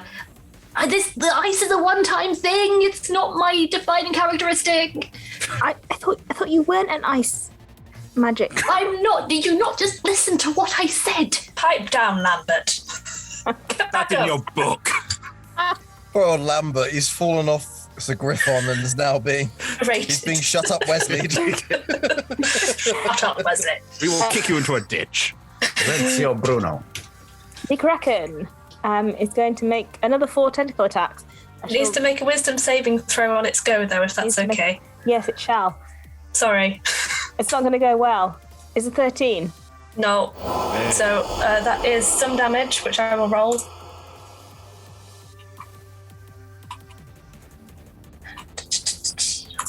It's 10 points, 10 whole points. 10. It's not looking good, the radiant. Kraken. There are gears falling off it all over the place, and when they touch the ground, they disintegrate to ash. And it's cracked all up the sides. It's not looking happy. However, it's still going to... Fight on! It's Kraken! No, I really should have read its stat block better. It's magic resistance. Never mind, it doesn't have magic resistance, this one. It's a special one. It's a worse one. It's the Mark 1. Someone in space is like, add magic resistance. Good, this is good. This is testing it. This one, this time, it's not going to attack Aoife, who's so far away. It's going to attack the 4 of you who are still there. So that is... I want to point out that I'm also far away. Yeah. What's up? Yeah, no, they've got a flying speed of 40 feet. So in which case it will roll between the 2 of you. Tina, that's a 15 to hit you. Meets beats, so yes it does. That is... Wow. 17 points of damage, and you are grappled. Oh no. How far is Tina away from me? Within 5 feet?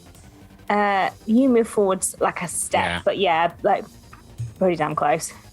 Zeleny, using her thing, steps into the way and will take the damage for the princess, and will be grappled. In that case, you take 17 points of damage. Yeah. And you just hear, I can handle it! Something dragged into the air. I know it means nothing in terms of game mechanics, but I would desperately be trying to angle myself so A4 wasn't in harm's way. Jump, in which case it will go for you. It's going to go for Zeleny again first, though, and that's a 25 to hit you, Zeleny. That does hit. And that is 14 points of damage. Yep. You're already grappled, so... relevant. Another one just wraps around the leg. I'm like, come on. 26 to hit you, Sir Griffin. Yes, that will hit.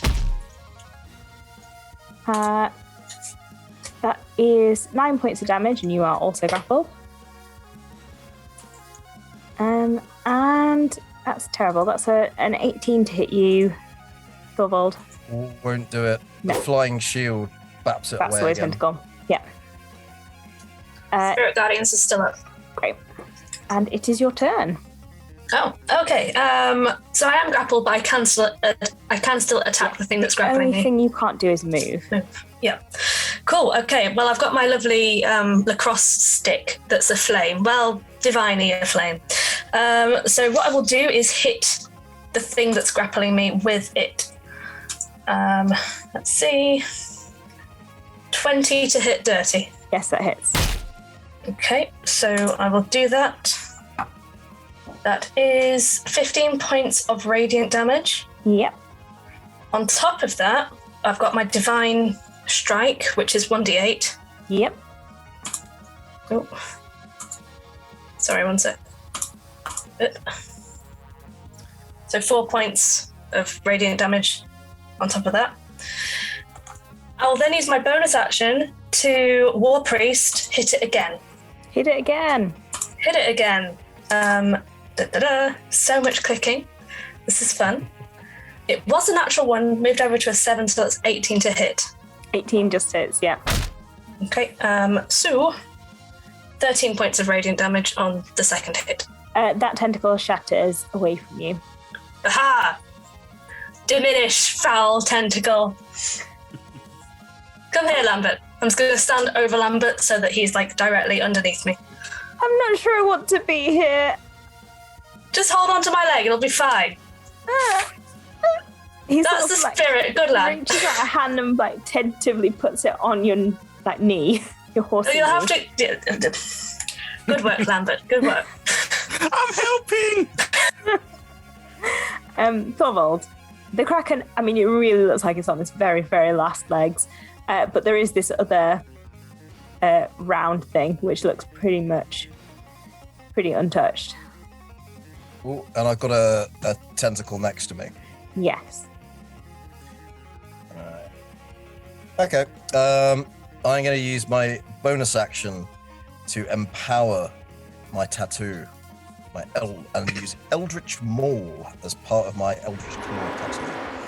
So, First thing I'm going to do, I'm going to punch out at this tentacle that's next to me, and inky black tendrils will erupt from my fist and wrap around it, doing hopefully very nice things for me, not for it.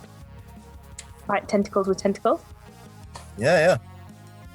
Don't bring a tentacle to a tentacle fight. That's an 18 to hit. Yeah, 18 hits. Cool. So that is an initial 12. So as your tentacles wrap around this tentacle, all the tentacles fall inanimate to the ground, and as you've seen before, crumble into nothingness. Nice. Is the main Kraken still Kraken? No, the Kraken is gone as well. Kraken's gone.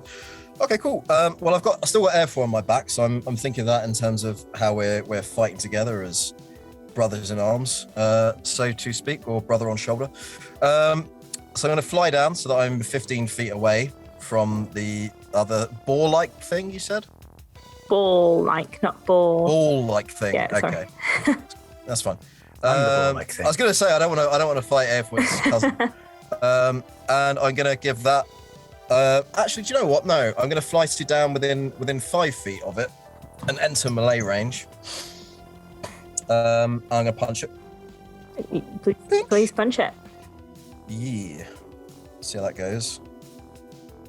That is a 16. 16 won't hit, I'm afraid. That's fine. Action surge. Punch again. 16 again. Second attack. If I get another 16, I'm gonna. You're pummeling the metal outsides of this ball, but it doesn't it's not. You're not really connecting with it. Focusing in, I find its video game weak spot, and a 22. Yeah, 20 hits. You do find a crack in between two sheets of metal where you whack a bit harder. Nice. So, and because F was on my shoulder, I'll get my snake attack, which is lovely. So initial damage. Your snake attack. I think Zeleni's also within 5 feet of it, so there's plenty of. I am also here. And I've been here the entire time. Get you, Robert. You squeak from the ground. That will be, I believe, 16. Right. Yep. 1d6 of which is force damage. You make Awesome. a little dent in the shell of it. It's time to make it pay. The monodrone is beeping in your bag. Right, those of you within 5 feet of the ball. So, Thorvald, Make a wisdom save. Please, sorry. That is a 17. It takes half. Those of you within 5 feet. So, Zeleni, Thorvald, I believe Aethra as well. Aethra's Well, like it 8 feet depends. up. How tall am I? Yeah. It is large, so you're not tall enough for it for Aethra to be out. 10. That's 10 points of radiant before this. You take as blades spin around it 6 points of damage. let's just take 6 points. That's no save. Nope, no save. Okay. Right. It makes 3 attacks on its turn. There are 3 of you there. I'm going to use Stone's Endurance on that. Uh-huh. And Right. cool, that was a waste, but okay. Well, I don't take any damage at least. So then, would a 15 hit you? It would not. No. Aethra. Hmm. Would a 20 hit you? It would. You take 14 points of damage and you are knocked prone. Oh, am I knocked off the shoulder or just? Yes. You don't take any falling damage, you're not high enough up. As a little, pointy sphere emerges from a hole in it and just shoots into you and knocks you off. Just top over backwards. Another blade is going to spin out at Torvald as 21 to hit you. It would, except a translucent purple shield springs into effect and knocks the blade away. Ping! Extra shield. Grand. That's its turn. So Lenny. I have tried to do many other things. Cast fire, summon ghosts. I'm going to hit it with my sword. Paladin. Okay, I think I will take Great Weapon Master. So let's start with. That is a. Okay, so that is. So 13 plus 10. So that's 18 to hit. 18 just hits, yes. Great. So. Oh, great. I get to re-roll those because I rolled 2 1s, but Great Weapon Master lets me re-roll those. So 1d6. So that's 2. And so 7. Here we go. 17 slashing to start with. Great. And then the blade does 7 fire. But then we quarter that, so that's... no, this one is immune. That's immune, so ignore immune that. To fire, yeah. So the fire just kind of burns off it. And I think I will smite. Are you sure, Tom? You don't have to. It's a core feature of your class. The voice of the kingdom, which is in Zalane's head, just like going, "Oh, you're not going to smite, are you?" All right. And like, fine. So that's 2d8, and that is 7 radiant. As well. Brilliant. It's starting to look dented. Between Thorvald pummeling it, the bits of cold damage that it's taken, starting to kind of prise apart its metal shell, and the radiant damage that it's been taking from you and Sir Griffin. I'm aware you've got a second attack as well. I've got a second attack, but carry on. Yeah, it is starting to look like it's starting to be dented. I'll do this. Yes! Go, Zeleny! I think weirdly a radiant shining started to come into Zeleny. It's like, oh, yeah, I took a damage for the princess. I'm fighting enemies. This is good. This is what I want. Go on, roll terribly. Or you could or you could roll 18 again. Did you add on your 10 for Great Weapon Master? Yes. Great. Yeah. So I rolled 18 again. Yes, so that's great. So I start with just 23 damage. Grand. Okay, nothing from the fire, and what the devil. Let's do another smitey smite. And that's 15 radiant. Great. All right. It doesn't look good. Afa. Okay. You're right next to it now, so you'll have to back away. That's not a place I like to be, but I also would prefer not to take an opportunity attack, so I'm just going to drop my longbow on the floor. If you move, I'll take the damage. I'm going to draw my 2 short swords, and I'm just going to run in with them like 2 prongs of a fork. Afa, that's the opposite of what I just asked. I'm going to stick it like a pig. Oh. And I roll a crit on my first attack. Amazing. Good on you, A4. Ignore Zeleny, she knows nothing. There's a lot of this self-hatred coming through against pigs. Fight your inner demons. Because I've got the piercer feat and short swords are also piercing, are they not? Yes, your short swords wouldn't be magical though, would they?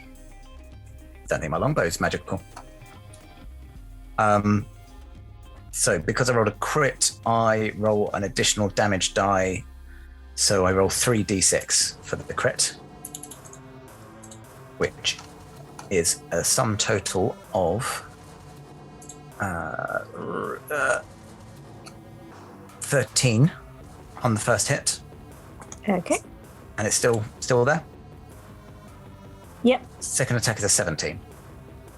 17 wouldn't hit now. Ah, boo. Well, that's my 2 hits. Oh, hang on. Favoured foe. Would I be able to move my favoured foe over to this from the Kraken, which is dead? So the first turn, I get to hit it. I get another d6, if that's all right. Yes, and you double that because it's you double the dice. I So just. you roll a crit. Oh, okay. So I get 2 of those. Well, that was a 2 and then 7. 7 extra damage. Great.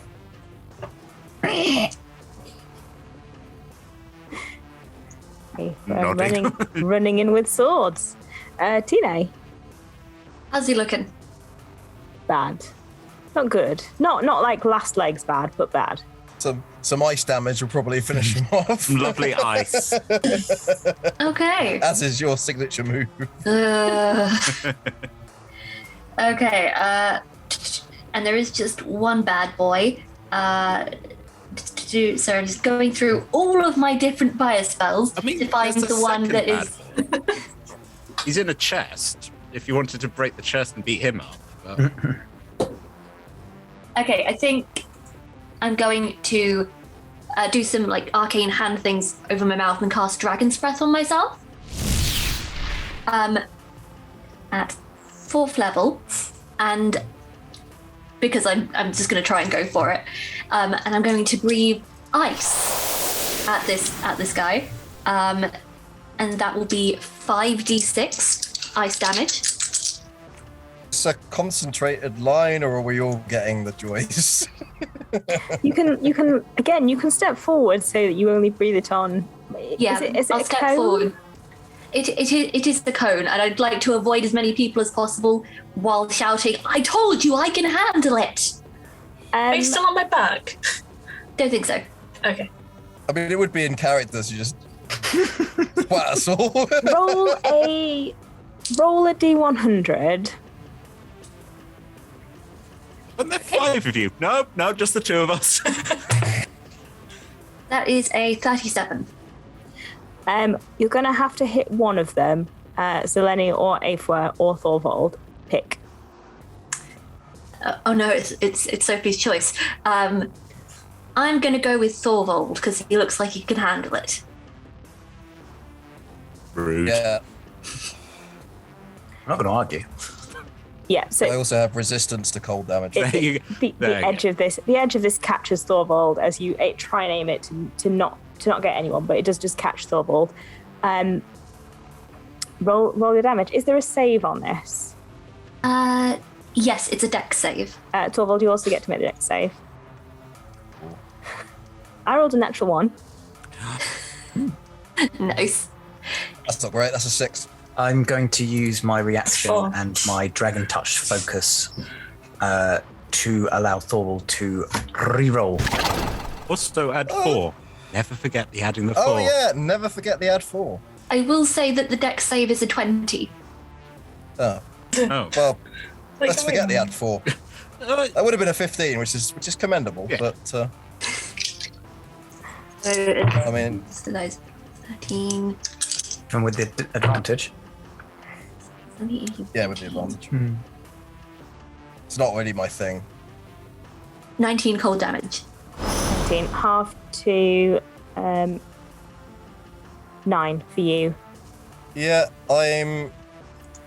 If it doesn't kill basically I would use absorb elements reflectively, and purely because I know resistance doesn't stack, but it would give me a bit of extra cold when I punch Sure. the thing next time around.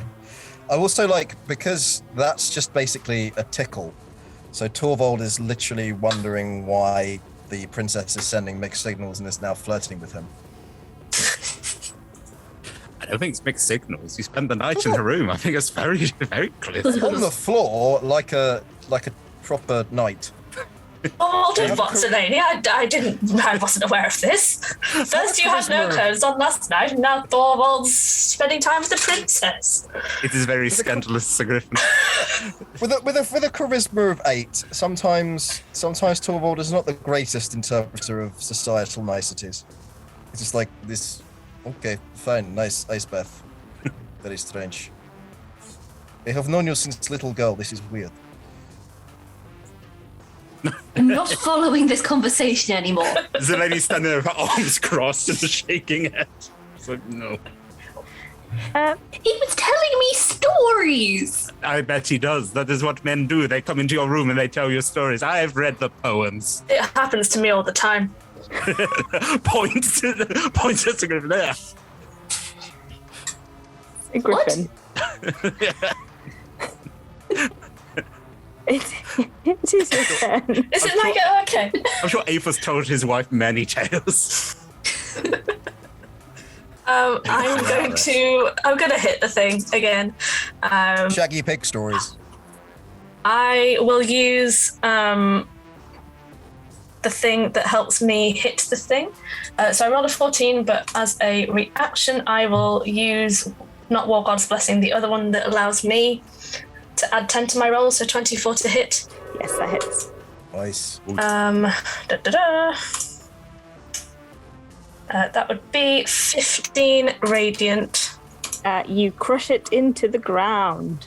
followed by a bit of overkill of 2 radiant with the divine smite or whatever it's called. Take Strike. that ground. Yes. It again crumbles away into dust as you destroy it. Well, you did very well, Lambert. Thank you for clinging to my knee. I don't like this. Oh, come on. I'm going to pick him up and put him on my back again. Right. Okay. Everett, who's hurt? Torvald just punches his gauntlets together, releasing the stored up cold damage. Ooh, dingle. People need healing, or is it just me? I'm fine. I'm fine. With the touch. Okay. Are you sure, Tina? You princess, you look a bit not as you did this morning. It's a flesh wound. It is nothing. I am fine. Are you positive? Maybe not. I could do with some. Okay. So I've cast Aura of Vitality, so because that's concentration, so I get 10 goes at this. So start with A4. So 1 for you to start with. That's 4 hit points. Oh. I'm still injured. Yep, keep going. 10. Nice. More. I mean, I'm over 100 now, so if you wanted to do yourself. I'll get to me. I'll do one more if you want. Ape was a tank. I've got 125 hit points, yeah? That was 2 more, but so... I'm not absorbing any more hits for you, mate. April's got more hit points than most of you. I think I got the least. Are you sure, Princess? Look I out for... said I'm fine. Boop. I defy you. 6 hit points. Is there any way I can contest hit points being given to me? If you want to wrestle me. Just taking a turn. I pounce upon you. Don't heal me! I'm like, sure. Slap a hand on the side of your head and you gain an extra... That's an extra 7 hit points as I touch you. No, stop it! I told you I'm fine! So, Griffin, are you harmed? Yes. Point. Okay, that's 2 and so that's 7 for you. Thank you kindly, Zeleny. Dorvald. Boop. That is re-rolled. That's 3. I like to imagine that you're doing all this and just kind of holding Tina away with one hand as she tries to get at you. And 8 for Torvald again. Thank you. Torvald is back at full. Amazing. And then Zeleny will take 2. There you go. Did you just give yourself 2? You have the least hit points. Yeah, but I'm also a martyr. Do we know this about you? Yeah, does Zeleny look like she needs some healing? She's lower than half. Zeleny, come here. Come for another hug with Sir Griffon Satane. You got the look in your eye. Come here. And I'll give you another hug, and you will get 13 points. Amazing. Thank you, Sir Griffin. With Cure Wounds. as you continue down this path, Candlekeep starts growing bigger in front of you, and it is a very large building. It is a big high wall and lots of towers on it. And as you get closer, you start to see, those of you who hadn't seen what Agra saw, why he might describe it as a cake. It does look rather like a sort of birthday cake with candles, like a big celebration cake you would have had in your time, although not for everyone's birthday because they wouldn't have had enough money to make them or enough goods to make them. So you probably have seen them very infrequently. Tina's birthday. Yeah. Tina's birthday, definitely. Canonically, it was my birthday a month before the adventure started. I did not get a fancy cake. There is a small gatehouse at the front, which you can head straight for. And when you get there, if you just knock, you'll be greeted by a small, craggy man. He's very pale, and his grin is slightly too toothy. And he will come out to meet you. Hello. Hello. Welcome to Candlekeep. Thank you. We're here for the books. Did you bring a book? One book each. Yes, so that's what they're for. Lambert, if you would. Yes. He gets out the books. The stack of books is slightly bigger than him, and he sort of hands them all over. And this man will start kind of picking through them. Oh, aye. They're good, yeah. Great. Well, what is it you're here about? We are doing some research into, still looking around, a possibility of breaking a curse.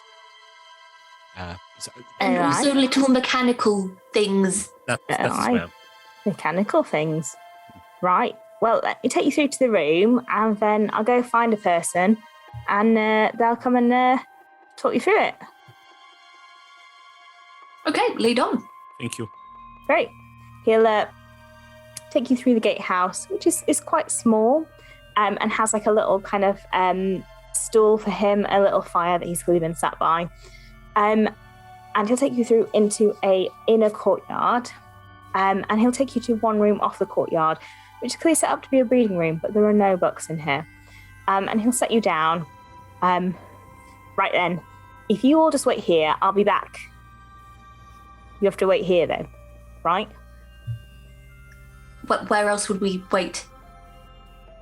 Nowhere, you wait here. Yes. Okay. Good. Could we just insight check this lovely person to see if there's anything threatening behind what they're saying, or anything hidden? He's got a very toothy grin. That none of us are getting. This is a Look at all these service life. teeth. I'm suspicious. 23. Yes. Where did he get all these teeth? 23 on the check. Nothing that he's saying is particularly threatening. He's slightly too pale, and he's got slightly too sharp teeth.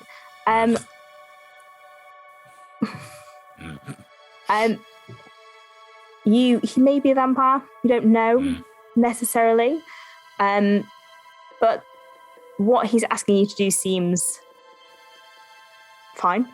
Just a quick point. My weapon is still on, and the light that it casts is sunlight, and I don't know if that will make a difference if he is vampiric. Yeah, he's staying away from your. Just checking. Like on the other side of the group from you. I'm just gonna move my weapon towards him to see if he backs off a little bit. Do you mind turning that off? Why? No weapons allowed. I'm going to look to the group with the look that Sir Griffon always gives the group when there's something fishy. I'll turn my weapon off. This is problem because I cannot turn my body off. What Sir Thorvald says. That came out wrong. Well, I mean, just know that they're active weapons. Just don't actively be a weapon, you know? Again, Sir Thorvald cannot. Just My wit is sharp enough for all of us, fear not. Yeah. Sit down. Wait. do you have any of those hay-flavoured sweets? I do enjoy those. I'll see what I can do. Thank you. What was your name again? Laurent. Laurent. Thank you, Laurent. No, not Laurent. Laurent. Oh, with a T. I words escape me, as do letters. I'll be back. He leaves you in this room. He locks the door behind him. Rude. Why is I believe everyone in Laurent the is a keep so vampire. rude?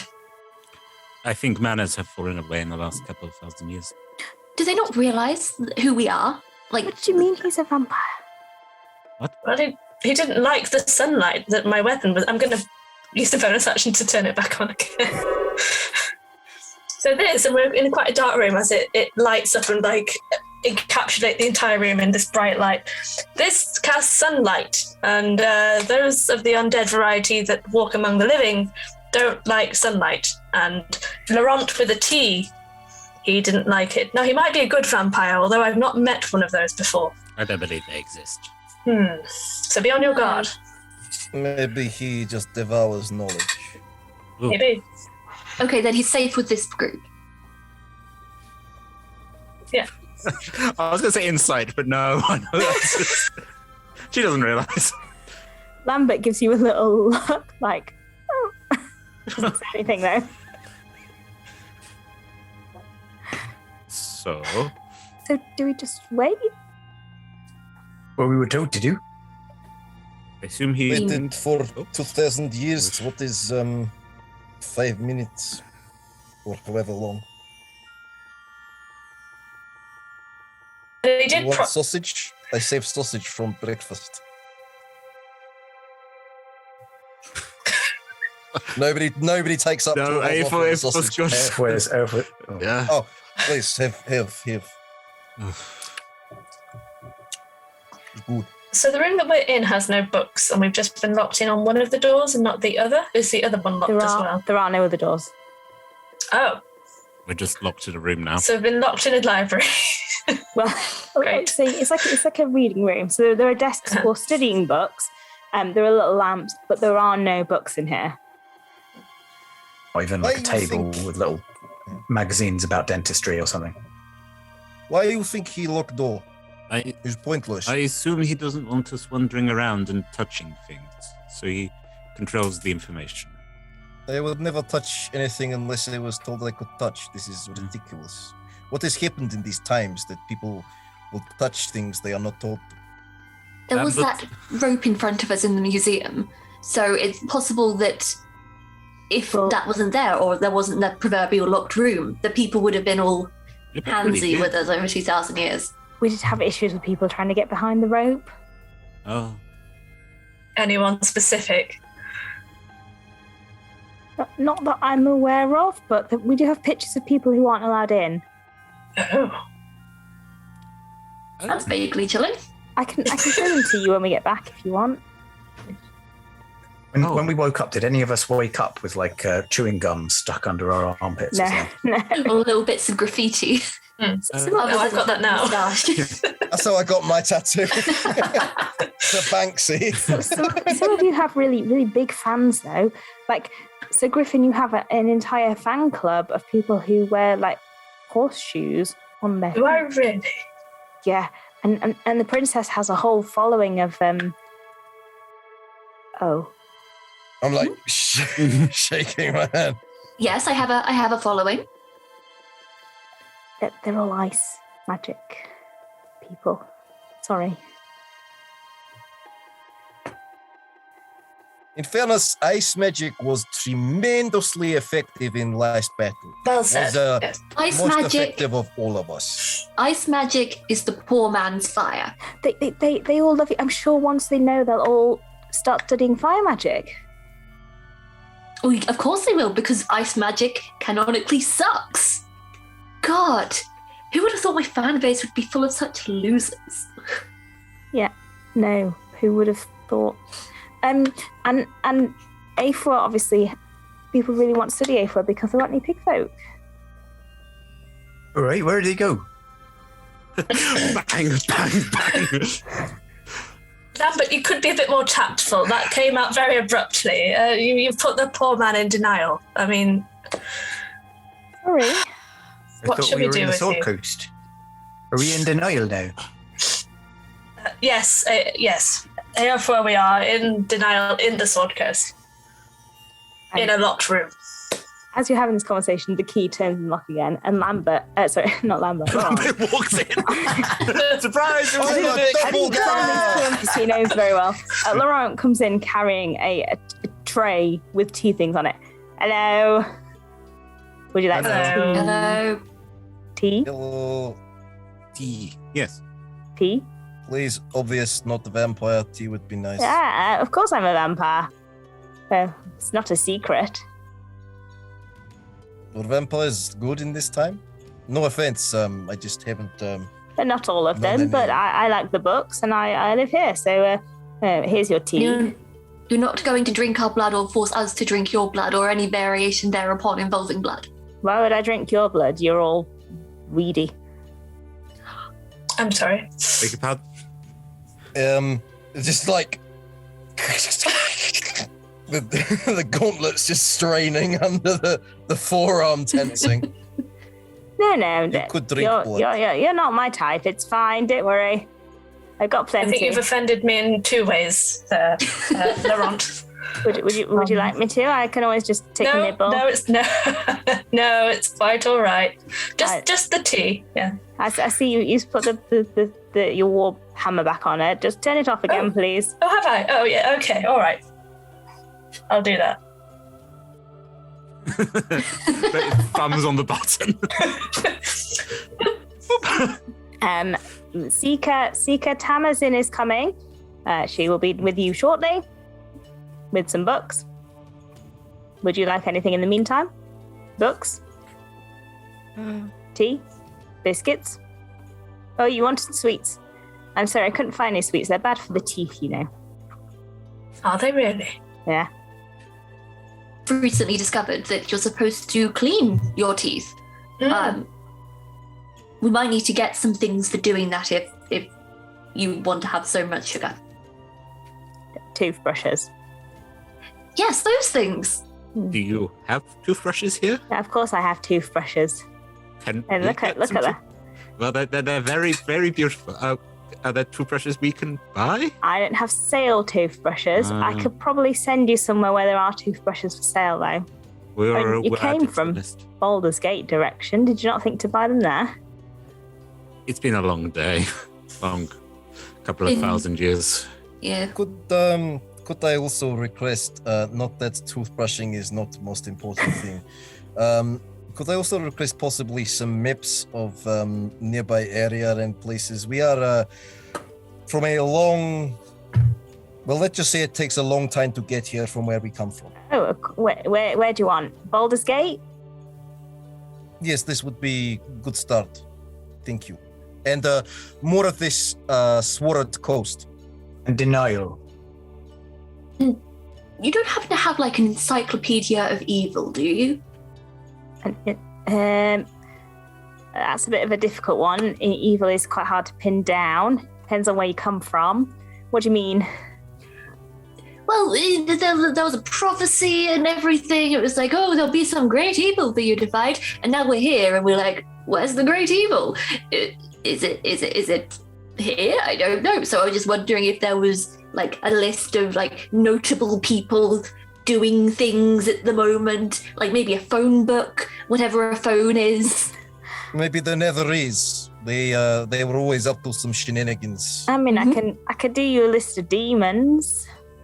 That would not be a terrible idea. That could be a good start. And Yeah. you haven't heard any rumors of like encroaching clouds or like crops dying or animals eating each other? Nothing. Oh, that's annoying. Guide on interpreting prophecies? Oh, I'll have a look. You can ask the Seeker. She'll know. Just one final question. The books we just gave you, were they written in Draconic? I'll be honest, I didn't look that too closely. Why? We knew a dragon who had lost some books. I'm wondering if we have bought our freedom with our fallen foes' books. Sorry, there's a lot of. As I said, it's been a long.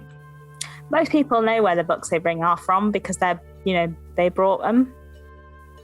Our friend gave us said, take the books as passage. Right. As he says that, someone knocks on the door.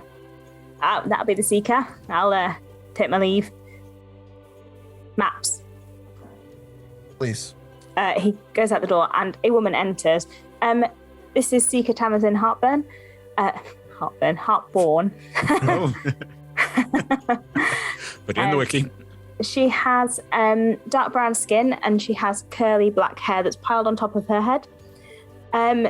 She has quite a concentrated look on her face and she studies all of you quite carefully before speaking. She's relatively young. She's in her late 20s. Hello. Welcome to Candlekeep. Thank you for having us. I hear you want to learn about prophecies, hags, and mechanoids. Interesting combination. This. Open the case, pull out the thing. This thing we do not recognize. Wow. Don't hit them, they turn into dust. I've never seen one in real life. Oh. How did You you know what they are? come across it? Incorrect. It appeared in a kitchen. They have any more? Have you seen any more? Yes. Seen, smashed, destroyed. Right. When they tell me everything, how did they appear? Where did they come from? How are you encountering them? Why are they calling you incorrect? Do you know? Why we would like to find out about them. Could I have made some sort of guess? Sure. I'm quite clever, but I don't know what I would have worked out in character. Roll some sort of intelligence-based check. Arcana, history. Investigation or history? Sure. I think Myrta did present a hypothesis when we spoke to them. Yeah. That's a 16. So not a fully formed idea, but possibly some sort of clue. I think is possibly we traveled in time and everything we have found that has not traveled in time is apparently correct, and we are apparently incorrect, so I am assuming it has something to do with this, although honestly it seems quite binary. I mean, what is correct and incorrect? Right. I should start from the beginning. It's a Mudron. It's from Mechanus, a different plane of existence. You are aware that there are different planes of existence, yes? Yes. Yes? Hells and so on. Yes. Yeah, so... Whispers to Zelena. You'll explain to me later, will you? Absolutely, don't worry. So we have the hells, the heavens, and other planes, like the astral plane and the ethereal plane, and Primus and Mechanus. And we don't know a lot about Primus and Mechanus, but we do know that everything there is ordered specifically, and it fits. And their brains work differently, but to their minds, everything has to fit perfectly. And people who've been there say it's like clockwork. Everything just runs perfectly, and anything that's out of order is changed to fit the order. So if you don't fit the order, that explains why you're incorrect. Do you see? But why are they coming here and calling us incorrect? Surely they don't have any authority over our plane. Well, some of them, there's been very rare, occasional incidences of people traveling through time. It's rare. I mean, you must be incredibly rare. And there are reports that when that happens, things from Mechanus come through and try and correct the time stream. I'm not sure exactly what happens. I don't know if they destroy you or send you back or pick you somewhere else. I don't know. It's very exciting. So far they proved to just be extremely irritating. Right. Very stabby. Shooty. This one that's just constantly trying to stab me as I'm holding it at arm's length. Yes, they do seem somewhat single-minded. Is there anything about how to stop them? Because I like a workout as much as the next person, but honestly, it's hard to get good night's sleep. I mean, I could send you there, Mechanus, if you want. You could go see if you could reason with them. Do we have any reason to believe that we wouldn't go there and then the entirety of the plane would be like incorrect and all swarm to us? Well, I think these ones are quite low. I have read reports that people can reason with them. The higher ones, which I assume you would encounter at some point. Torvald is doing inner calculations about the general level of diplomacy of this party, and it is showing on his face what he's concluded.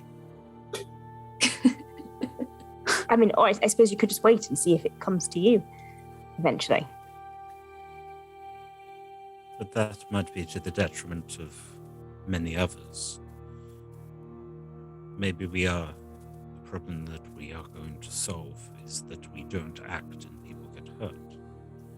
Again, apologies, I'm thinking out loud again. But if we go to their plane of existence and we die before we can bring the pig folk back, surely that would be also a great evil, technically. I'm sorry, bring the pig folk back. There's a curse to the hag, his people, Yes. pigs. That You was understand, you get it. not extremely informative, no. Okay, do you know a lot about mythology? Stories from thousands of years ago? Is that It's something you've not studied? my strong suit, no. I'm Not aware to- of you. You're from the museum, correct? There we go. I went as a child. Hello, it's us because we're back. We'll keep it. Is there someone else we could talk to who might know about mythology? Not again. I want to work with you, but someone else we might be able to also talk to. I can seek any knowledge you require. Fair enough. If it is all right, we are looking into the story of Safar, the pig folk knight. What happened is that there was a problem with a hag who we believe is Green Jenny. A curse was placed upon the lineage of my fellow knight Afor here, turning pig folk into pigs. We would like to reverse that. So any research about that hag or the pig folk, that would be appreciated.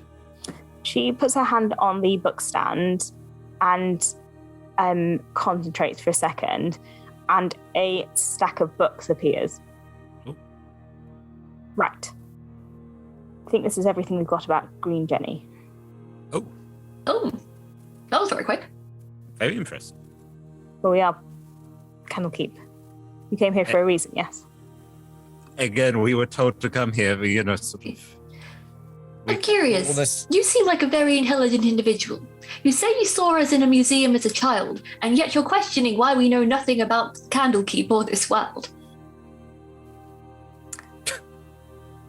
It's still unnerving speaking to people from a different time. Tell me about it.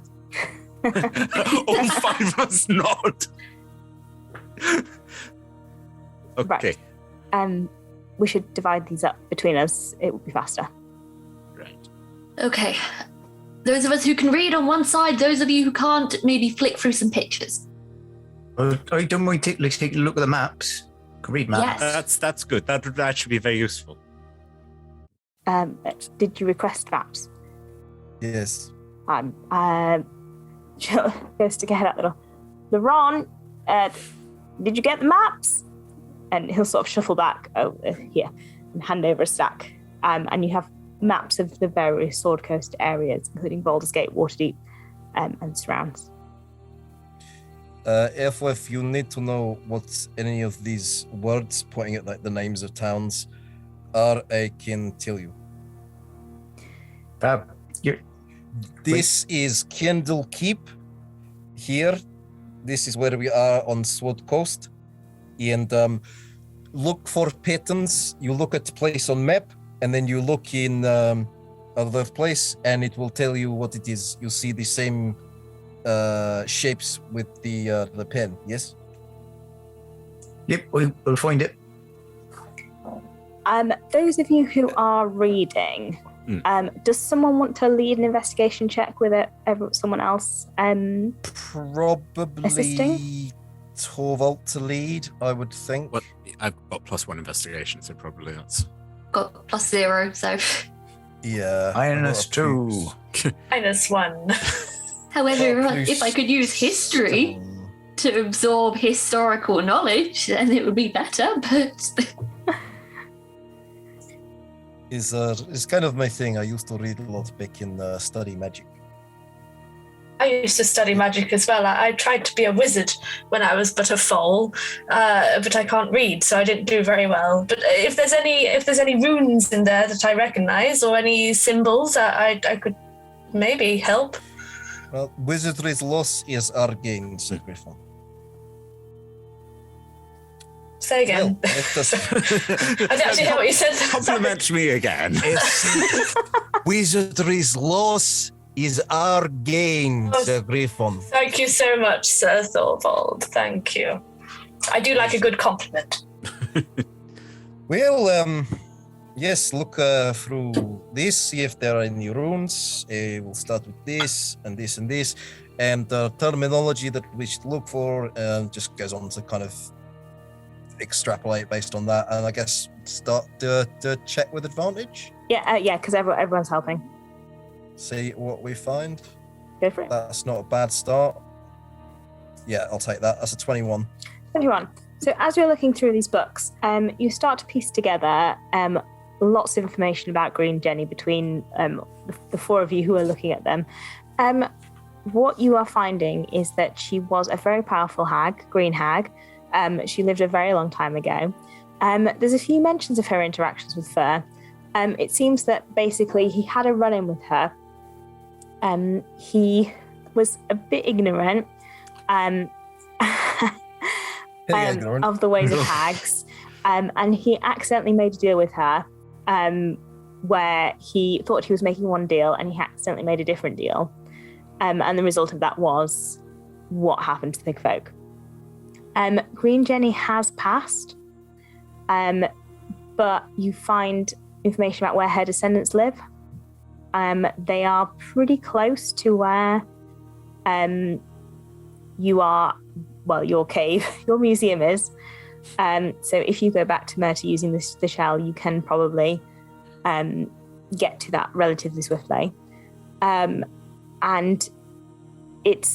there's information here about how lineages of hags work, and you do find that it generally passes through the families, and families can generally interfere with each other's magic.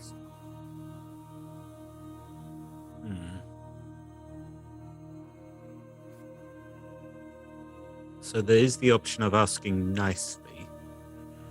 There's the option of making a deal with a hag, which I don't think any of us particularly want to do. I mean, not being funny, but to be quite honest, I'd agree to anything if it means that my vote get their curse broken. Aethor, that is exactly how these sort of things work. They come to you in desperation, and that is appreciated, but let's see if we can avoid that. You know, I would start with asking. You never know. Descendants are not the original. You never know. And if vampires are nice now, or can be, who's to say the same's not the same for hags? Not all vampires. Laurent is lovely, but just don't be under the impression that every vampire you meet is nice as Laurent. This is as well, because I don't want you life to would be very boring. Yeah, I don't want you to, meet a vampire on the road and accidentally get eaten. Selene, do you remember Doris? Oh yes, Doris. Yes, the one who with the statues. Yes. Yeah. So when she was petrifying a lot of people, we went to her house for tea, and she did try to spike the tea, but that's by the. We tried to ask her nicely, and it did take a bit of persuading and a good run through the field while half my face was petrified, but we got the point across in the end. We were very persuasive. It did work. I think we were very forceful, so perhaps the same methodology could work. Again, if we are looking at, and this will put up our hands like old laws of chivalry, we should give people a chance. It's only right to ask, before you start a fight, to ask them to surrender. So if we go in hands on heart saying that our friend made it, my friend, that Fur made a mistake and we would like it fixed, hopefully it won't result in bloodshed, and maybe we will have done some good, and then we can go and talk to the lanky creatures. Can always offer Heg sweetener of creatures from other plane. Very rare, very valuable. That's true. Possibly. I mean, it will take me a couple of days to set up a portal anyway, so I can get working on that if it's something you want. Yes, I think this sounds like a decent plan. Thank you, Zelene. You're welcome. Do I have to come through the portal with you? Says Lambert quietly to Sir Griffin. Would you like to? Think of the possibilities, Lambert. Think of seeing things that you've never seen before. I really don't want to. I just kind of put my hands on Lambert's shoulders and just whisper, Lambert, we're going to a place of logical beings. Have you spoken to this party? They are not logical. They barely have 5 brain cells to rub together. Speak for yourself, your powers Princess. of logic. I'm not sure that I have enough powers of logic. I will come in. Okay, so Lambert, we will use the skills that you have. There are other things that we will need researching. If you're happy to stay here and be able to communicate and to look things up, that would be very useful. To go into a battle without the knowledge could result in terrible dangers. And that's why you will be good. You will be a good scholar and help us study. You want me to... I could stay here. I'm great at studying. Again, looking around going, we all agree that Lambert would be very useful here reading all the books that we do not have time to read, right? I mean, I would like him to come with me, but fine, Zelene, whatever you would like. What do I know? Stupid old Sir Griffon Satane. Well, I guess the word of a princess doesn't mean anything these days. In video game logic, I see like minuses, like you chose the wrong option. Yeah, red. Red. Torvald slightly approves. A4. Just that yellow line where... Indifferent. I could always take on another junior researcher, I suppose. If he's good. He's the best. Aren't you, Lambert? Speak up for yourself. Go on. I'm very good at reading things. See how learned he is. Look at the impressive facial hair. And I can shoot things with ice. Ugh. Deliberately not looking at Tina. Why did you not do that earlier? We were very definitely in terrible danger. You are funny, Lambert. You and your jokes. Oh, I'm glad I am not training him. You should not say that out loud. Well, he's all yours. Well, I'll just gently shove him across. And you can keep working on your studies, your PhD. And we'll have more to report back when we come. More to write. You should probably take the shell. You have to blow into it. That's what Mona said. Do we get to come back again, or do we need to bring books every time we come?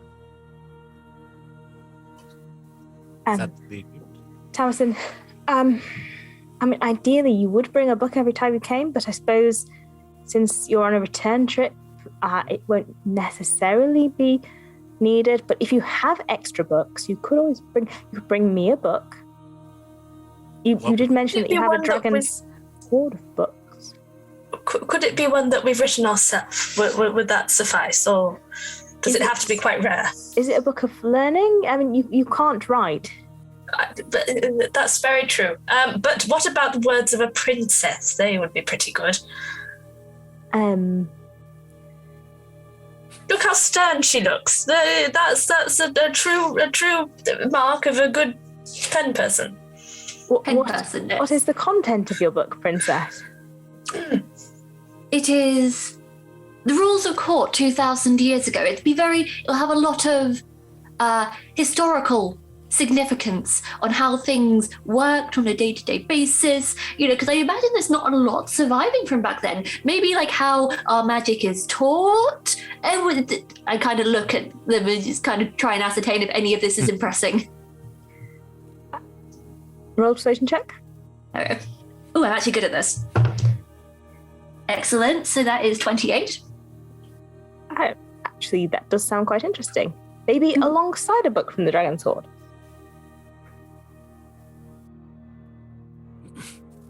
Maybe. Or we could write... Have you heard of Reginald the Dragon? There is a famous dragon, a gold dragon called Reginald. He's very elderly. That's him! You're saying he's still alive? Well, he hasn't been seen in a long time. He retreated to his cave, but as far as we're aware, he is still alive. There have been no reports of his death, shall we say. We can go see Daddy Reginald. I think I'm gonna cry. I was gonna say I could give you his biography, but I didn't realize he meant that much to you. It's nothing. He's just the surrogate father figure for an absentee king. You know how it is. It'll all be in the book. The book will explain. I look forward to it. Ignore me. Just keep going. I think we were done. I was already going out the door. Goodbye. Hefting the case. Oh, you're taking it with you? Oh, yes, you were going to give it to your hag. I couldn't persuade you to leave it so I could study it, could I? Well, the thing is, when we were just about to be attacked by more of the mechanoid things, it started to go buzz, and is kind of an early warning system for attack by mechanoid things. So it has kind of extra use in that regard. I understand. We will bring you. Want me to leave? I can leave, but I think we can find more. Don't we have its arm? Don't we have its arm in my bag? Because we tore one of the arms off, didn't we? So it couldn't. I don't think that canonically actually ended up hitting in the end. I threatened to do it. Okay. Then what have you? You've got a dragon's heart in your bag. Oh yeah. I can give you this. Unless, Princess, do you still wish to have the heart? I don't have anyone to present it to now, other than I suppose if it can be of use here. The dragon's heart is also out of time. We are always interested in researching. Well, this is for you. Oh, maybe just put it on the tray. Maybe. Thank you. Biscuits. I'll place it down. No, I won't do it gently. I'll just drop it onto the tray so it splats everywhere. Don't let Lamont get the wrong idea. Delightful. Don't let me keep you. Before we do Alright. One more thing. if I've been scanning the maps, have I kind of gotten the lay of the land, like differences? Roll a survival check. Yay! That's what we wanted. Can I help by saying, like, this word says mountain? That is the sea. I Coast. mean, I can read a key, kind of. Ooh. It's just drawing of mountains. Yeah. Okay, if I'm getting advantage on that would be either a 17 or 15. So the 17. Yeah, you've got a pretty good understanding of where the big cities are that you've heard of, and where the place where your cave is. Oh, right. It's changed quite a lot. can we see vaguely where our home was? Sort of has something being built up over it, or was it just... You can kind of work out from where the glacier valley was and where you walked. It's now just pretty much a forest in between cities. That is a shame. Everywhere still exists. You can't get rid of those people. I think they're so superior with their flying cities. The flying cities all crashed. What?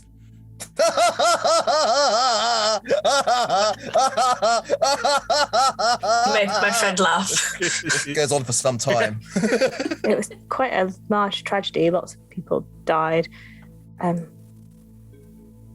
I am sorry, but the hubris tickled me. Of course, the tragedy is not funny.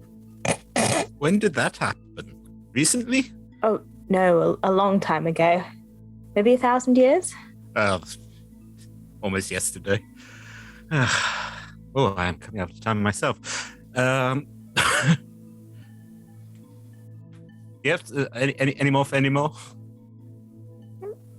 Historic tidbits or... Yes, go on. Just Rapid fire. tell us everything that happened in the last 2,000 years. Nice. Tell you what, when you come back from Mechanus, you tell me all about Mechanus, and I'll give you a rundown of the history of the Soul Coast. Sounds great.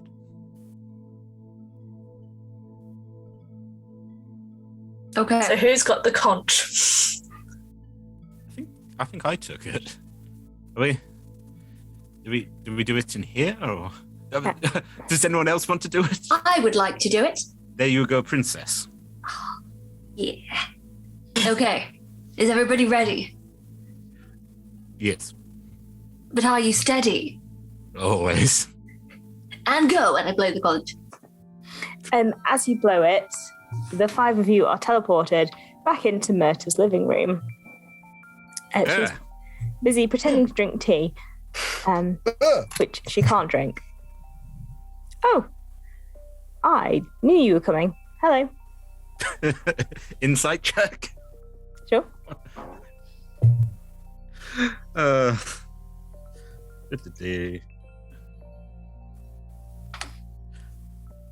Dirty 20. She knew you were coming. Oh, Murta. Can't get anything past you. How are things? Good. Good. Good. Good. Read. Oh, you got my conch then, Yes. and you used it. That's great. Yes.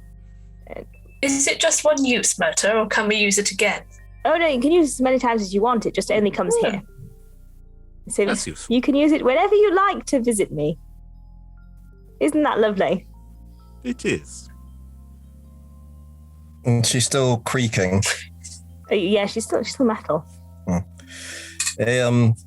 was thinking of this earlier, and Torvald gets his armor oil out and was like, please, would you mind if I You're making hand gestures at me. Oh, oil. No, please go ahead. no problem. Just start oiling the bits that presumably she can't reach. No. That's happening. That hasn't moved like that in years. Oh, look, I can reach above my head again. Oh, the joy. Yes, I do not like to see people suffering, but hearing about it, did you hear about the Netherese? It was hilarious. Oh, I saw it firsthand. Did? I am very old. It must have been brilliant. I didn't hold that much against the Netherese, darling. They just liked magic. I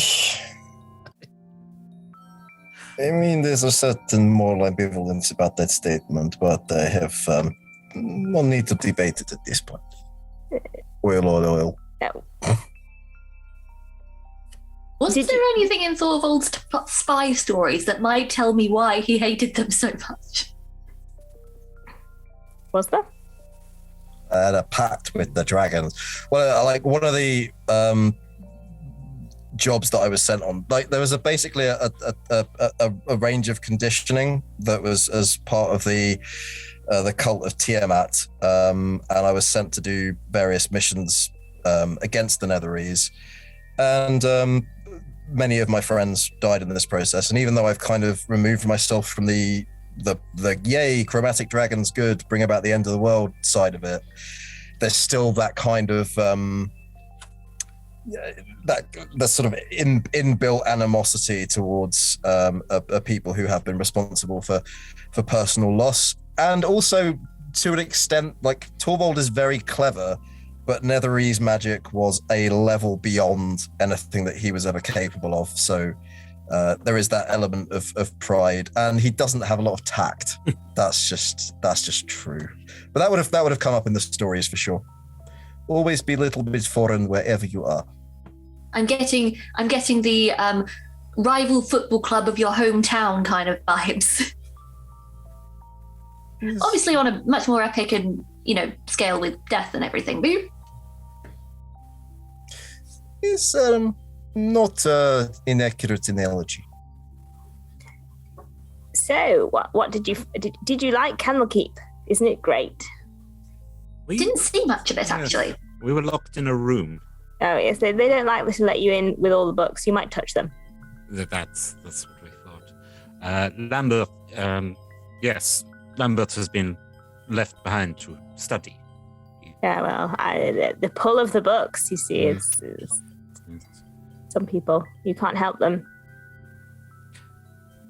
I am never quite sure about your magic. Do you know what we're doing next? Yeah, yes, you're going to go see the hag, yes? Yes, and then well, we're not going the hag, the hag's descendants. Well, still a hag, but not the hag, just a hag, sort of a hag. Many hags, Yeah. a few hags, young hags, baby hags. Haglings. Well, they're still quite old. They're just not as old as the one you would have seen had she been alive, but she's not alive. You know that now, so I know that now. Isn't that nice? So that's how when we know something, because you can see the future, you know. I'm not spying on you, darlings. No, I don't. I'm not spying on you. Your dreams might be. Insight. Anytime someone says something twice, my hackles. We're all wearing little tracking tags. Like, oh, come on. Nah, checks out. Definitely not spying.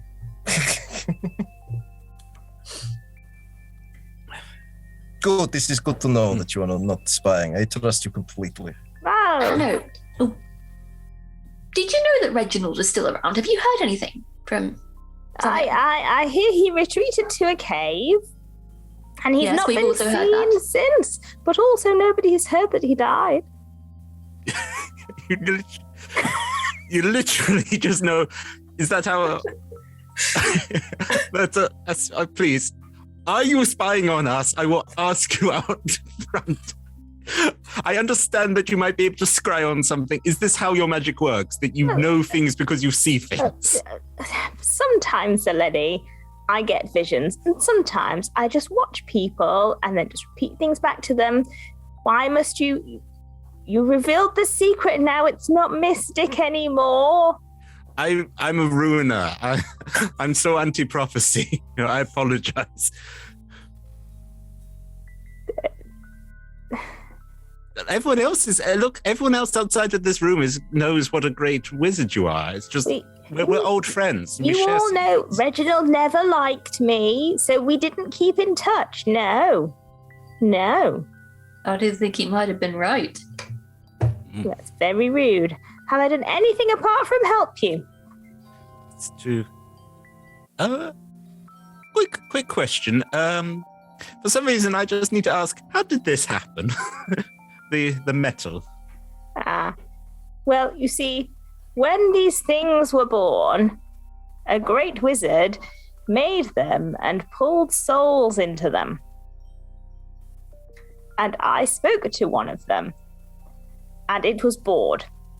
And so I said, would you mind terribly if I put your soul in a jar for a few centuries so I can live in your body, and then when my job is done, I will leave your body and you can have your body back, and it will be more interesting times. And it said yes. And so now it lives in this jar. She points at a jar on the shelf. And I live in here. And now you can finally reach the jar again, thanks to Thorvald, and the prophecy continues apace. Right. And you see, once you're all sorted, I will release it from its jar. It will go in here, and I will die. Well, that's the spirit matter. We are looking for the haggling plural, perhaps? I don't know. That way. We have a map, you see. I was wondering, but if it's just that, which way are you pointing? down the road, past the pigs. Oh, so that's very close. They help with the pigs sometimes. It's very helpful magic.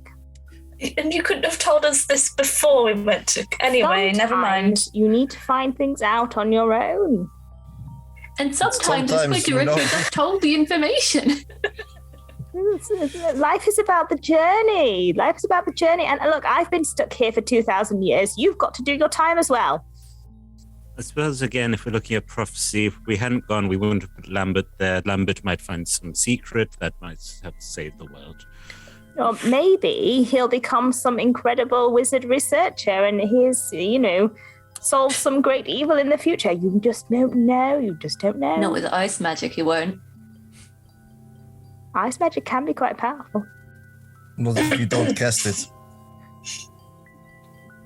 You understand.